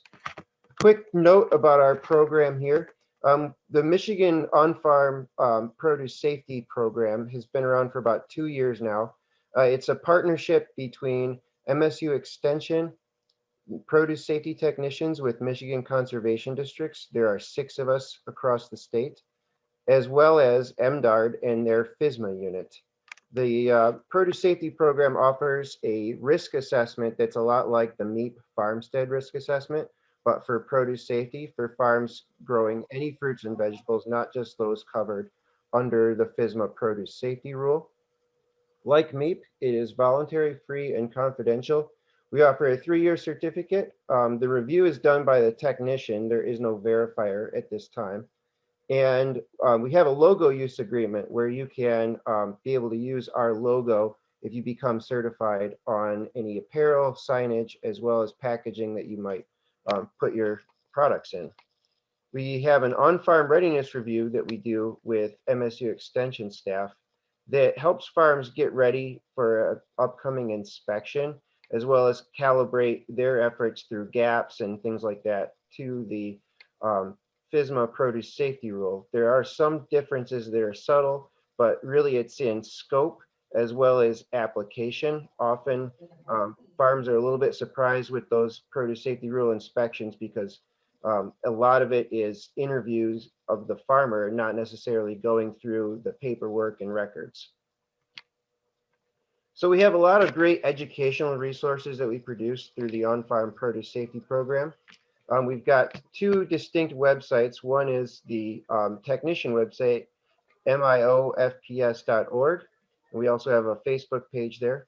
And then the MSU extension website is Agri-Food Safety, and you can just do a quick Google of that. Both will have links to some great resources. We do about a monthly podcast that we've got about 15 episodes out right now that you can go ahead and listen to on some produce safety educational information. We also do a Zoom webinar about every month and a half that's called Tech Talks. And those will be coming up here on March 18th. We've got a speaker from NC State talking about biofilms and how to do cleaning and sanitation for those. And then next week, we also have a webinar on hygienic design for farms and how to really plan your pack house so that you can clean it, saving labor, water, and chemical use. So those are all some great resources you can find from either our website or the Agri-Food Safety website. Another great resource that's coming out here is a virtual farm food safety planning day. This is hosted through Michigan Farmers Union and the local food safety collaborative. You can go to sign up for this and actually work in groups to develop food safety plans, and they really focus on trying to have a spatial awareness of the risks on your farm and how to best manage those, and it gets you well on your way to being ready for an upcoming inspection, or if you're not an inspection eligible farm, maybe getting a certificate so you can use the Michigan on-farm produce safety logo. We get a lot of questions about, what's the difference between a produce safety technician, an MSU extension educator, and those MDARD inspectors. So the FDA gave the state of Michigan MDARD inspection powers, and they are able to go out and do inspections on farm on behalf of FDA. They also have this sort of mantra that's educate while we regulate. And they're able to pass that through to MSU extension staff and produce safety technicians through various grants. And so in other states, you might have the departments of agriculture doing that education work, and they've kind of farmed that out to technicians and extension staff to be able to get out there on farms and work on the education side of things so that farms don't have to worry about anything coming up on those educational walkthroughs and site visits. They could get them in some hot water during an inspection. So we wanted to be clear that any work that we do or any work that the extension staff does will not trigger an inspection. We don't discuss any of that confidential information with MDARD that we see on farms. If you are an inspection eligible farm, you may be getting an inspection inventory call this winter or spring if you didn't receive one last year. Those inventory calls are to help them set up a prioritization model for deciding who they're going to inspect year in and year out. Those calls aren't coming from us. There's been some confusion on that. We are not reporting anything on farms to MDARD about the inspection prioritization model. And lastly, if you sign up for an on-farm readiness review, you can actually get your priority lowered for that prioritization model. And so you may not be as likely to receive an inspection in your first year. That doesn't mean that you won't receive an inspection ever, but it does mean that they might push you down the list a little bit if you were to work with produce safety technicians or MDARDs or MSU extension staff on that on-farm readiness review, which is sort of that pre-inspection voluntary side where we come out to the farm and look at a lot of the things that might trip you up during an inspection. So what is the MDARD inspection timeline? We get a lot of questions on this one too. They've been inspecting farms since early 2019, and we've seen farms we've had about 50 farms go through inspection. Last year, because of COVID-19, was shortened to about 20 farms. And they're trying to work through those farms that were in the first inspection year, which would have been 2019. And so they're kind of going through those large farms over 500,000 in gross sales based on 2011. And so we're now seeing that number brought up to 561,494 based on inflation. So if you're a farm that's larger than that, it's pretty high likelihood you're going to see an inspection soon. If you're in that middle area between 561 and 280,000, it's likely that you'll be getting a call for the prioritization model and maybe set up for an inspection this year. And this is the first year that farms between 280,000 and 28,000 in gross on-farm food sales will receive an inspection or could potentially. And those farms that are higher risk commodities like leafy greens and some sprouts and things like that will probably be more likely to get an inspection than the farms that are growing tree fruit and other products that aren't as likely to have any outbreaks associated with them. And farms that are growing those and they're in that sales figure might be getting an inspection in 2022, which of course brings me to the first year that we'll see agricultural water rule inspections. So that's a sub rule within the produce safety rule that they held off for 4 years in order to better understand the science and how to apply it to farms. That is currently submitted to the Office of Management and Budget. It's unlikely that it's going to change all that much from how it was initially written. And so we're expecting those water rule inspection, water rule sub-rule parts to be in the inspections for the farms that are grossing over 561,000 in the 2022 inspection year. So you may have caught up there that there's two inspection types. This is another point of confusion that we're trying to clear up. First, we have our initial inspection, which is always going to be any farm's first inspection. It's educational in nature. They're there to teach you about the produce rule and how things are worked. There's really nothing to get dinged on that fits within the sort of everyday and how they would look at an inspection based on not a points based, but kind of checking through those boxes. However, if they see something that's really bad, they can do a seizure on what's called an egregious condition. And that has to have these, all four of these points here: a known contamination source, a known route, a systemic condition, and it has to get into commerce. So it has to move on from your farm to a buyer or maybe to a consumer. So that's something to look out for in those initial inspections. They're not completely free and clear, but they are educational in nature. After your initial inspection, they'll then look to schedule a routine inspection where they're going to want to come back. Depending on the crop that you grow and the level of risk that your farm has, it might be anywhere from 1 to every 5 years. And that's going to really be based on that priority model that they're developing. So having all of these boxes checked, working with technicians and doing a produce safety risk assessment can lower you on that prioritization model. From 2018 and 20, some of the inspection focal points that we really saw, really some inadequate cleaning on farms, as well as having to worry about any poop that was getting picked up on the bottoms of any boxes in the field, or maybe some lugs. Condensate dripping onto conveyor belts and packing areas was a big deal, especially if those ceilings weren't cleaned or pipes weren't cleaned. We also had some worker training issues. So this is something big that produce safety technicians are trying to work with farms on, and kind of brushing up worker training and having these refresher trainings throughout the growing season when they see something that doesn't fit what the training initially established. And lastly, the sort of big one that caught a lot of farms off guard was that they have to do a review of the records that they produce. Annual review would include doing a water system inspection, as well as reviewing those water tests. So not just receiving those tests, but actually looking at them and then signing them to show that you've reviewed them, as well as reviewing the worker training sign-in sheet for any worker training that was done. And then within a reasonable time frame, if farms are doing any composting of any manures, that has to be reviewed by a farm owner or produce or food safety manager.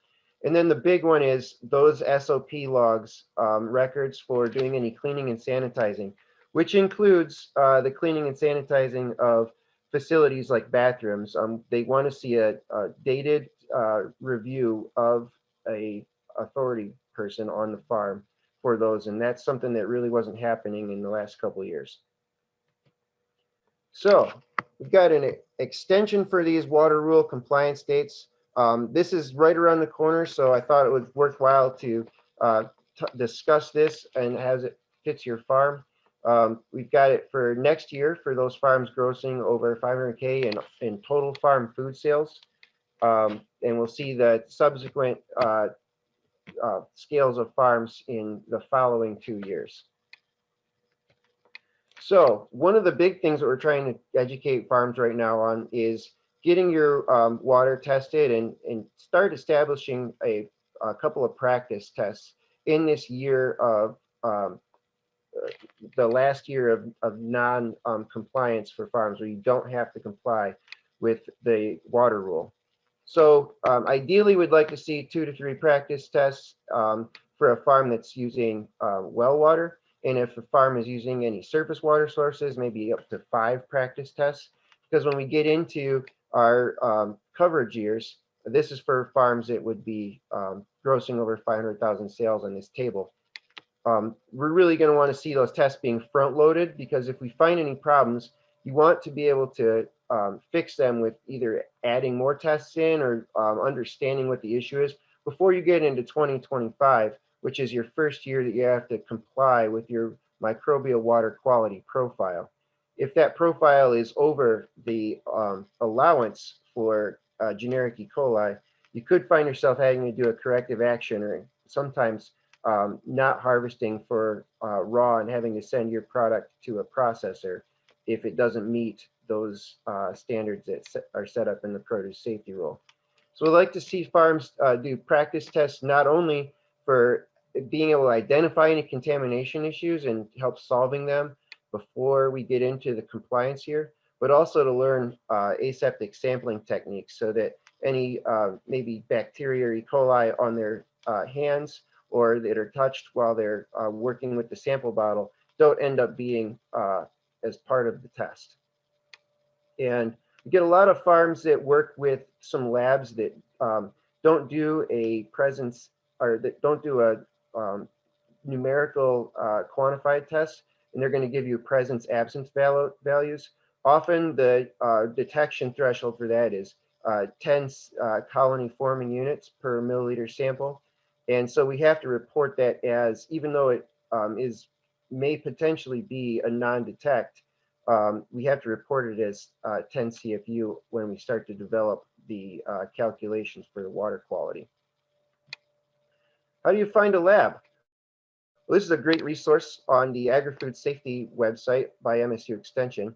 And I would like to point out that Paul Cutter at the Hart Water Lab does work with one of our Grand Rapids labs to be able to collect samples and have them pick them up throughout the growing season to take them to a lab that's doing a qualified test. So I know that there's not a icon in the Mason, Oceana, and Manistee area, but we do have that resource to be able to work with the Hart Water Lab and get those tests out to a lab that will provide you with a quantified profile test.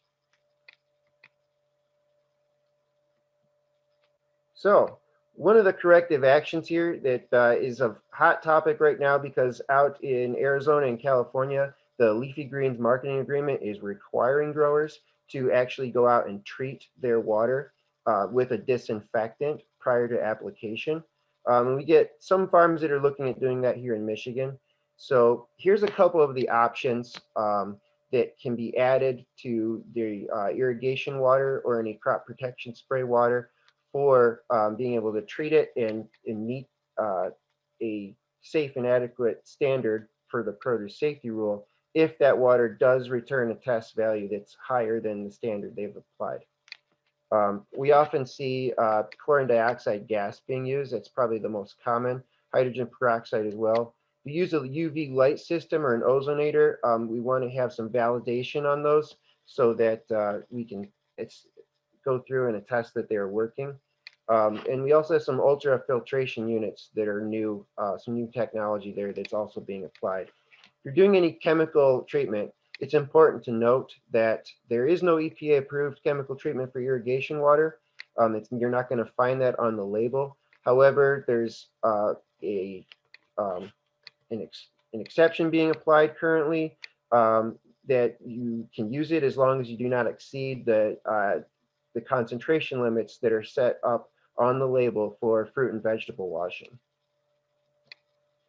Here's a hot topic right now too, when we're talking about bulk water. This is often seen in pesticide mixed load buildings where we're having this mixed water that we're going to gravity feed into the sprayer tank.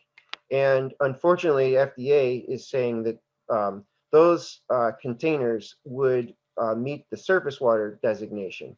So if you have a container that's bulk water, you would have to do 4 tests per year instead of 1 test per year, as well as 20 tests in the initial 4 years. So if you're a farm over 500,000, 20 tests between 2022 and 2026. And a couple options for that, for not having to test it as much, is doing UV disinfection. That's where you have this like a UV unit that you're going to hopefully mount externally and have it as an inline disinfection system. We don't see a lot of great efficacy from the ones that are that you put in the tank. Another option is using chlorine dioxide gas as a dosimeter. We don't want to see any hyperchlorites added into the tank because they can really mess with the acidity of the water, and we'll see sometimes some corrosion going on the sprayer nozzles. And lastly, another way to get around this is to convert that bulk storage tank to a sealed tank system, or remove the tank and have it be a direct line from the well. So one of the big things we're stressing here with the produce safety rule is having farms go out and do a water system inspection. It's an annual inspection. This is a required record for the produce rule. We won't have farms needing to do it until 2022, but this is a big one for identifying hazards outside of your farm, and maybe looking at if you've got any livestock nearby or things like that, worrying about the E. coli level in the water that you may be irrigating from, or that may be a risk by transfer from wild animals onto the growing areas. So we really want to assess that, as well as any runoff risk. This is where a lot of the work that you do with your meat technician comes into play. So helping to manage stormwater runoff, and as well as any water impairments that could be occurring due to some livestock. We also want to control animal access to any irrigation sources. For instance, you might have a pond that you fill to get higher throughput on your irrigation system. And we want to keep any wildlife out of that to the greatest extent possible, understanding that it's not practical to completely eliminate wildlife from those ponds, but we want to maybe look at mowing around the edges so you don't have some refuge for them, and maybe putting up some fencing as well. A big concern that we have seen on farms getting inspections is looking at their well. It's pretty common to see cracked conduit going into the well, as well as sometimes a well cap that wasn't sealed or has been removed for maybe some maintenance. And inspectors are going out and looking at those, trying to determine if they're adequate for sanitary use. And we also want to be concerned about potentially hitting a well. This was a good example of one that doesn't have any bump posts around it, but you see that nicely mowed grass around it. So one of the things we're recommending is to put in some concrete bump posts around the well, maybe putting up some boulder rocks around it. And lastly, being concerned about topography, especially when it comes in regard to runoff around the well. all things that your meat technician has probably told you time and time again. And another big one that is of concern and we're seeing on inspections is sometimes some calcification or corrosion occurring at any backflow prevention devices, where either the springs or some of the gate valve hinges are corroded through lime scale, and we don't actually see them working properly anymore. So a yearly water system inspection should include being able to visually inspect that gate valve or ball and spring on there. So this is a big one that we're seeing coming up too, is not just the water source, but the distribution system. It's important to go out and map your distribution system, understanding where any backflow preventers are, as well as any potential risks to that system. We often recommend drip irrigation systems for farms because if you do have a drip system and you're not irrigating any crops that grow on the ground or subsurface, you actually don't have to comply with the water rule because you're considered not having any risk. So if you're a tree fruit farm and you're using drip irrigation, you don't have to go through compliance at this time for doing the water testing.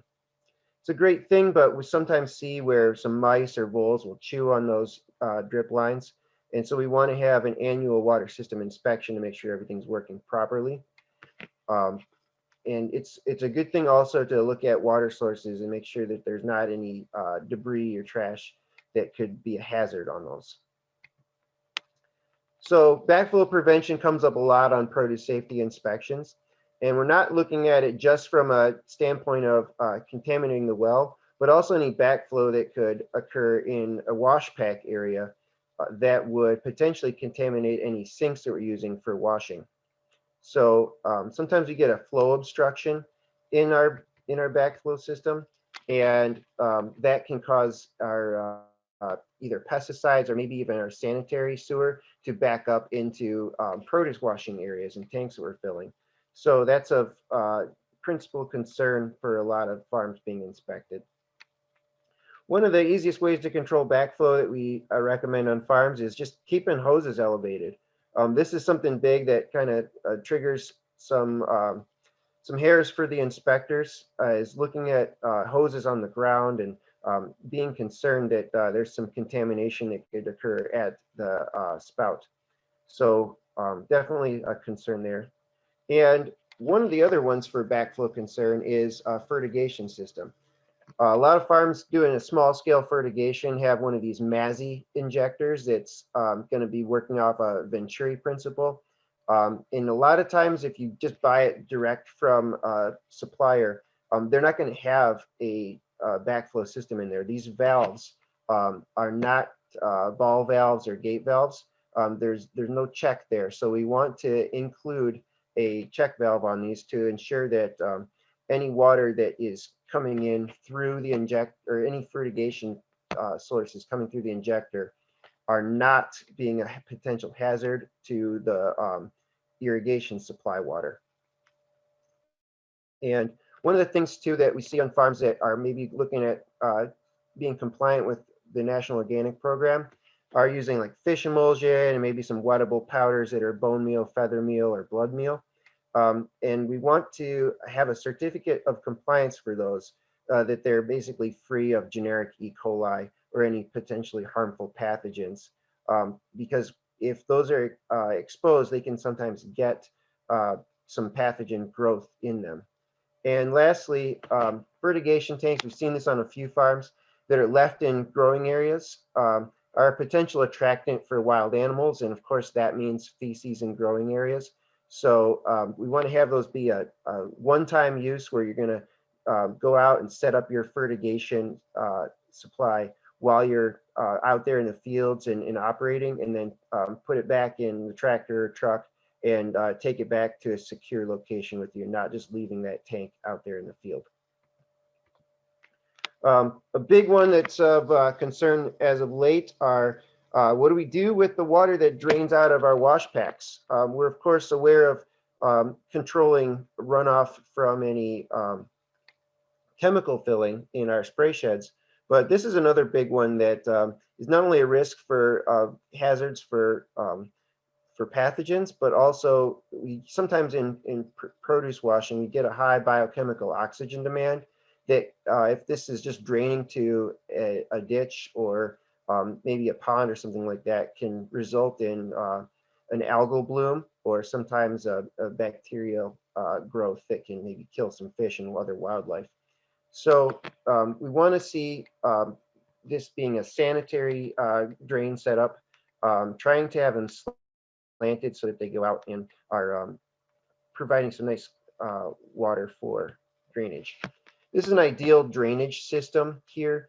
We're trying to avoid this going into any surface waters. So ideally we put it into a grassed area off of our floor drains from our spray shed or from our wash pack, and having that go to a managed area where we're growing some wildflowers, maybe even having it be a bioswale or a rain garden.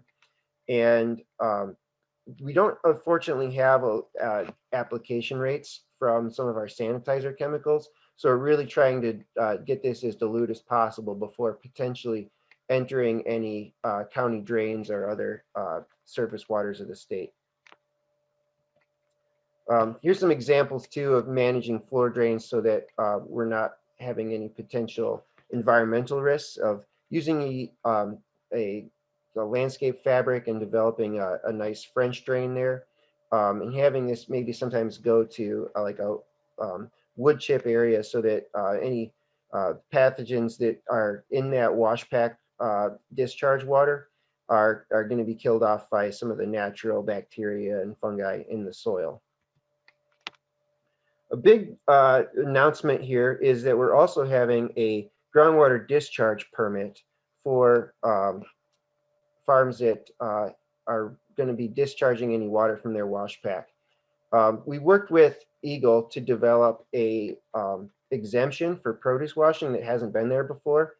And that's if you're releasing under 50 gallons a day for produce washing, you can apply for an exemption. Still requires a site visit, but you don't have to do the $200 groundwater discharge permit that other farms would have to do. We do consider wash water wastewater, even if you're not including any disinfectants in that. So even if you're just washing your fruits and vegetables with straight water and it's going right into the ground or maybe a drain, we have to consider that wastewater. This also includes any water that you're using from hand washing, but it does not unfortunately include any water used for cherry cooling. They wanted to make sure that any cherry cooling water has to get a permit, so we can't use that for an exemption. And we are really trying to keep it from having it plumbed to a drain or something like that for stormwater management. So we want this wash water discharged that's going to the ground, ideally just for water that's used in produce washing. So you can contact Eagle about getting one of these permits or exemptions. They aren't going to be doing any site inspections for this, but it is something that having a permit is going to set you up from some potential fines if you were to have a site visit where they would see that. Lastly, for farms that are going to be qualified exempt, we've got a new worksheet out for looking at farms that might be selling direct to any consumers or restaurants, as well as at farmers markets and small produce markets. We're really recommending that you pull your profit and loss sales figure for total farm food sales, and then compiling any invoices that you may have sent to wholesalers or farm or buyers that are not a qualified end user, and then being able to develop your total dollar amount to qualified end users. And that will, if that number is higher than the amount sold to wholesalers, you would not be getting an inspection. You just have to fit the modified requirement of listing on the label the farm that grew the produce, as well as the address of that farm. A nice thing for COVID-19 is that they're kind of widening how they look at those exemptions. So farms that are selling to wholesalers do not have to comply if they are under $561,000 in total farm food sales. So it's nice to be able to have that for one more growing season here, to hopefully keep a lot of farms that might be getting an inspection this year qualified exempt if they meet those requirements. And this is how you can contact your local produce safety technician. I cover that light blue area between Mason and Ottawa counties. Currently, the area in the pink to my north is vacant. They should be hiring a technician there shortly. But in the meantime, you can go to our website and schedule a call or contact a technician.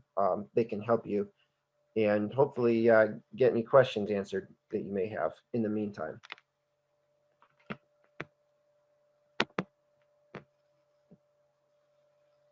All right, that's all I had. All right, thank you, Jordan. Very thorough presentation. My name's Simon Kronk. I will be presenting on forest, wetlands, and habitat as a meat system. I will share my screen now.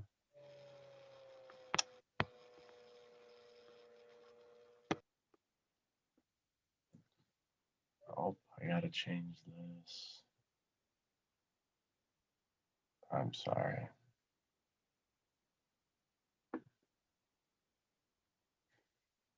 I'm sorry here. All right. All right. So forest wetland habitat system. This is the newest system that the MAEAP program has put in place. Little background of me. I worked for Michigan State in forest ecology lab years ago after college and spent a lot of time in northern hardwoods learning forestry methods and research techniques. So forestry is near and dear to me.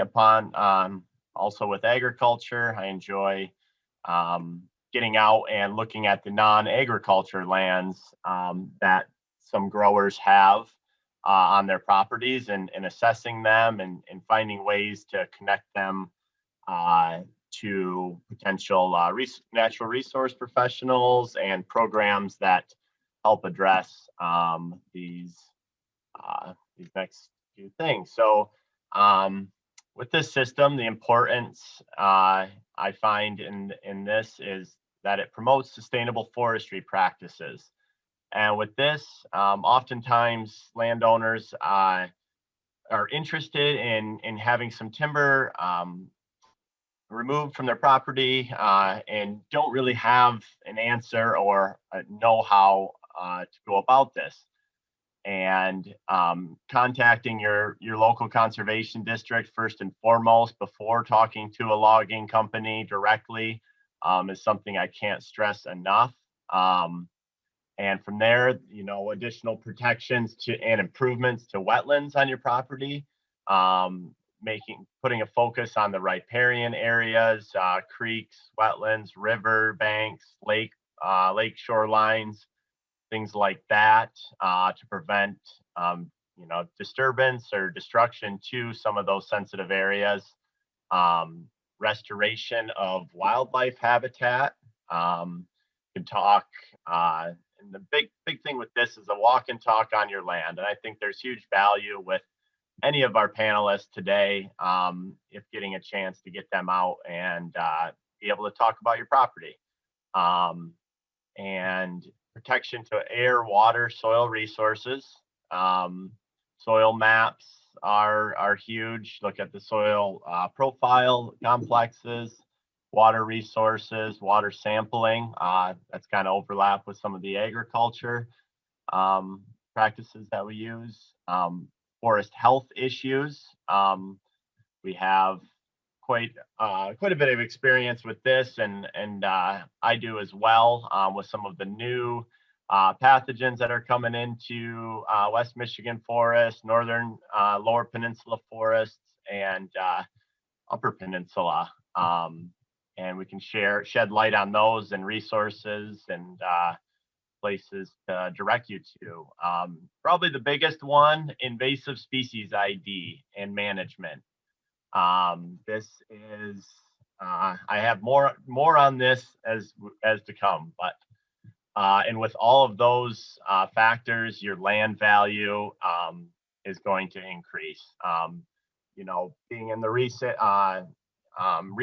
in the housing market, noticing a property that was sustainably managed, whether it was under a forest stewardship plan or had been done selective silviculture, but through selective silviculture techniques, I noticed a drastic increase in price. So something to think about.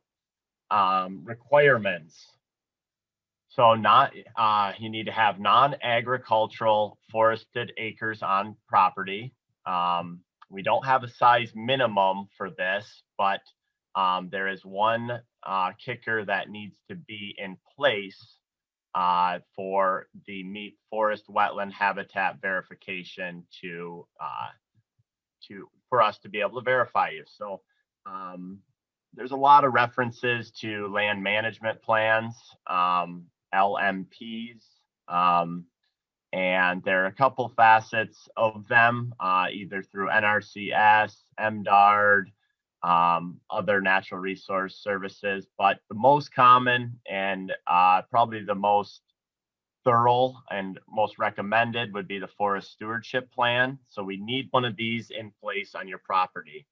And I have an example of one of these, and these are prepared by a list of professional plan writers throughout the state.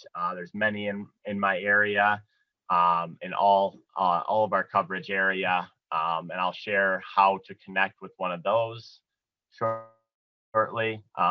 An example of a forest stewardship plan, I like to say it kind of serves as your conservation master plan, and that's modeled after the landowner's goals, whether that be deer management, bird habitat, you know, wetlands, creek quality, tree planting, garden things. Things like that. And they are 20-year plans. So they come with a slew of recommended practices that could either be done by the landowner or contracted with, you know, with a few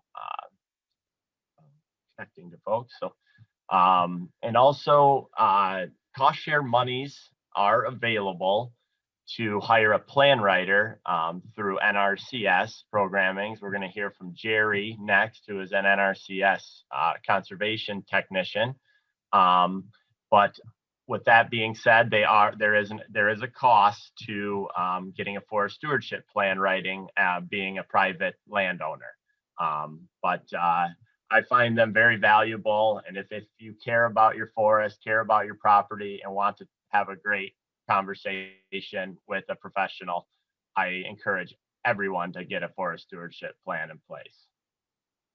Here's an example of just another, sorry if it's a little blurry, but contents of a forest stewardship plan. You have stand compositions. You can see over here, there is northern hardwoods. They're going to take a look at your species list, your stocking inventory, outline riparian zones, creeks, you know, other different forest types, and assessing those soil complexes. Any of our presenters today, I'm sure, can get soil information to you, but that is included in a forest stewardship plan as well. I find them pretty interesting to review, learning about slopes, water drainage capacity, fertility, things like that. Ways to get connected. I want to shout out to our conservation district's forestry assistant program, FAP foresters. Rod Denning here in Newaygo, he serves Newaygo, Oceana, and Muskegon counties. Josh Shields is Manistee, Mason, and Lake counties, both excellent resources to get contact with and get a forest stewardship plan in place, they will do referrals to get one on your property.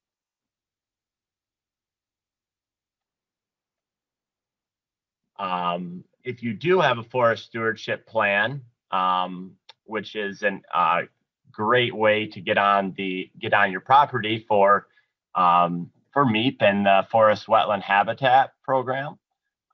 This is an example of our sign. If you're familiar with the agricultural sign, that this is a new design just for forested landowners. So like I said, benefits, conservation stewardship sign shows you're doing the best you can, and you're doing it in a conservation-minded, sustainable fashion. We'll also revise landowner goals and amend forest stewardship plan if needed. That is sometimes if a forest stewardship plan writer didn't mention wetland or a special area of concern, a sensitive area that if we were to get any work done, we could make that note and look at the quality. I think the value is a walk and talk on your property, and we're all ears and ways to connect you to programs that are out there. I enjoy getting out, IDing everything that I can from trees to herbaceous, undergrowth, field crops, things like that. There's no cost. And like I said, it connects you to additional programs that NRCS has to offer. And I do have a little correction that Josh has mentioned here. I do apologize. I'm tripping up. This is my first time presenting this in this fashion. So just a clarification from Josh Shields, who's an exceptional forester up there. He mentioned NRCS does not cost share forest stewardship plans. NRCS cost share is a different plan type. Forest stewardship plans are partially cost shared through DNR. So give them a phone call. We'll get you taken care of. But I do recommend getting a forest stewardship plan on your property. I am going to be as soon as I can myself. So I have one little thing. I'm not sure how I'm doing on time. I'm going to share this link. I would like folks to try to take this quiz here. I'm going to quit sharing my screen and I'm going to put it in the chat box.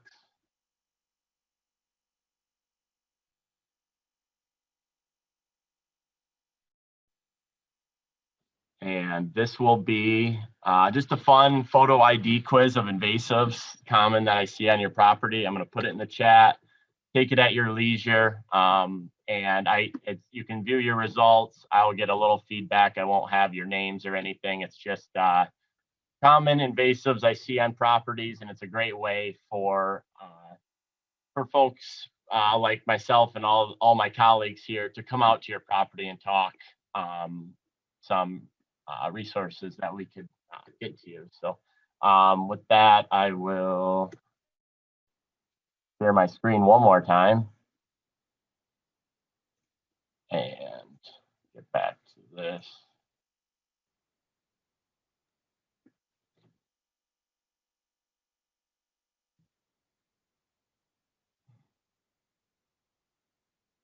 Oh boy.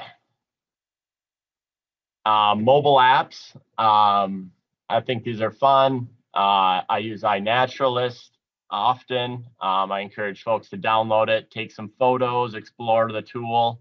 It's one of the best plant ID tools I've used, and advocates citizen science projects. MISSIN is the Midwest Invasive Species Network, the chance for you to log latitude and longitude and directly connect you to our local SISMAs, which are invasive species management networks and teams, so they could come out and ideally take care of that for you, depending. And eBird, being a bird nut myself, I enjoy logging things into eBird. It's a new tool that I've played with. So with that, I will wrap up and turn it over to Jerry. And thank you. Reach out to your local conservation district. I encourage everybody. Thank you.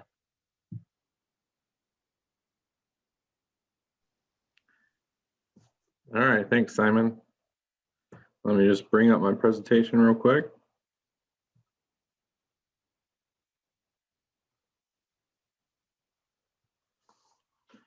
All right, so my name is Jerry Cass. I'm a conservation technician at Mason Lake Conservation District.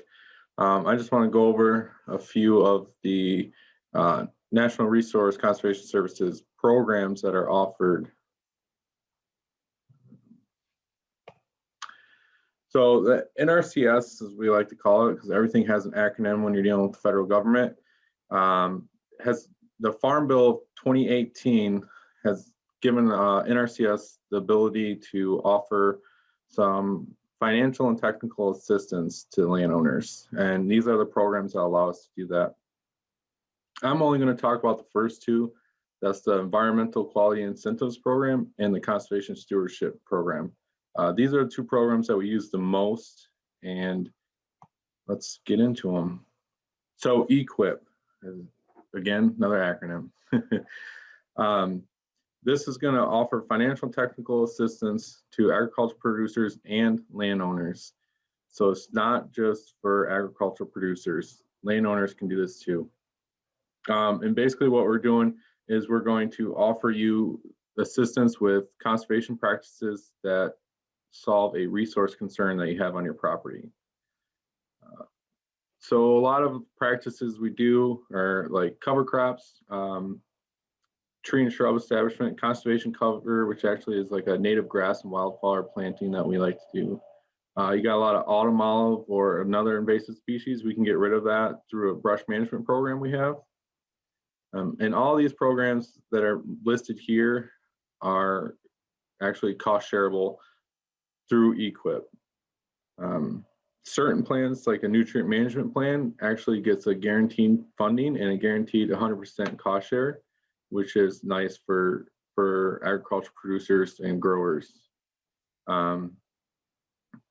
Other plans, such as the forest management plan, which is what NRCS would use towards your forest wetland habitat meet verification, is guaranteed funding.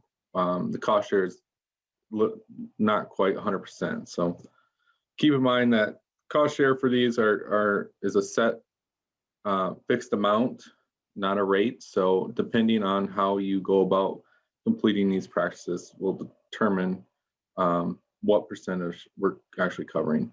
I left a link here, realizing that you guys probably can't click it, so I'll put that in the chat, and I'll just give you some more information about EQIP. Conservation Stewardship Program is a little bit different.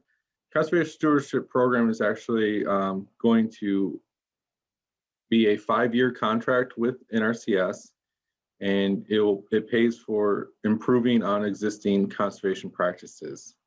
So how it works is you get financial assistance for how many acres you put into the program, and for each additional conservation practice you adapt to your land.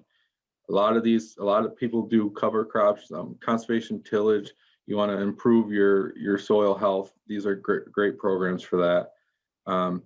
We talked earlier about grazing management. That's in the CSP, and forest stand improvement for these forest landowners. Again, there's a link. I'll go ahead and post that in the chat as well.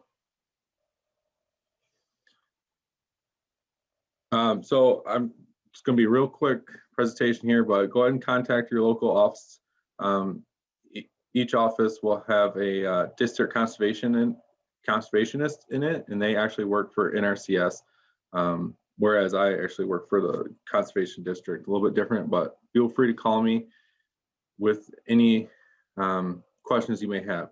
What I always tell people is, if you feel like you want to do something on your land, to call us, because there's a chance we can provide some assistance for you. You want to put in a chemical building, we got programs for that. You want to do you look in the top left hand corner of the screen, that's actually a stream bank restoration we did to shore up an erosion site. We can cost share on that stuff. Waste management, go ahead, you want a new waste storage facility, cost share on those. Tree and shrub establishments, we do quite a few of those. And fuel facilities for your MEAP verifications. Now keep in mind that the MEAP cost share and the NRCS cost share are completely different, so don't get that confused. And with that, I'm going to send it back to Simon to do a wrap up for us.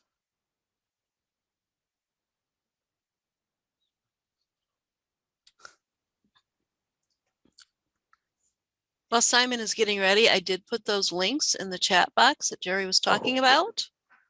Thank you. Thank you, Jerry. I appreciate the clarification on the MEAP systems and NRCS cost sharing. But yeah, like you mentioned, give a call to your conservation district. We'll have someone to point you in the right direction and help you out. So, all right. Lastly, I have 2 slides to share, and I will do that. These are the most important. Share my screen. Here we go. Now these are links.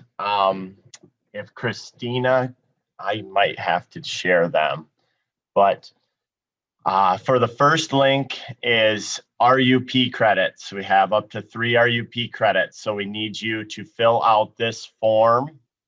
I can share, not sure if anybody or Jamie, if you could share them in the chat box. Yep, I'll do that right now. Thank you. So I'll just talk on them. RUP credits, fill that form out. We need your name, exactly how it is on your license.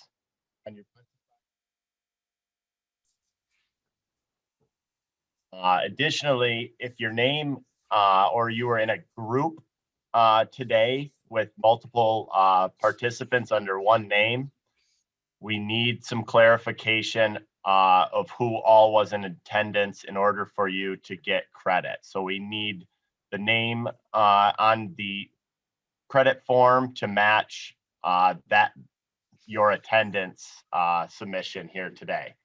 So that's clarification. And then if you need or if you're interested in the MEAP program, please encourage you to fill out the second form.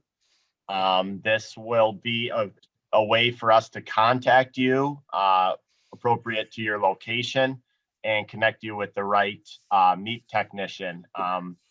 And then additionally gets you a phase 1 credit, which we can elaborate more on when we meet in person. But please fill both of those forms out if you have interest in either or a need for RUP credits. And it's a great way for us to keep you in the loop and connected. So with that, I will sign off. If anybody has anything else they'd like to share, please do. Final questions, things like that.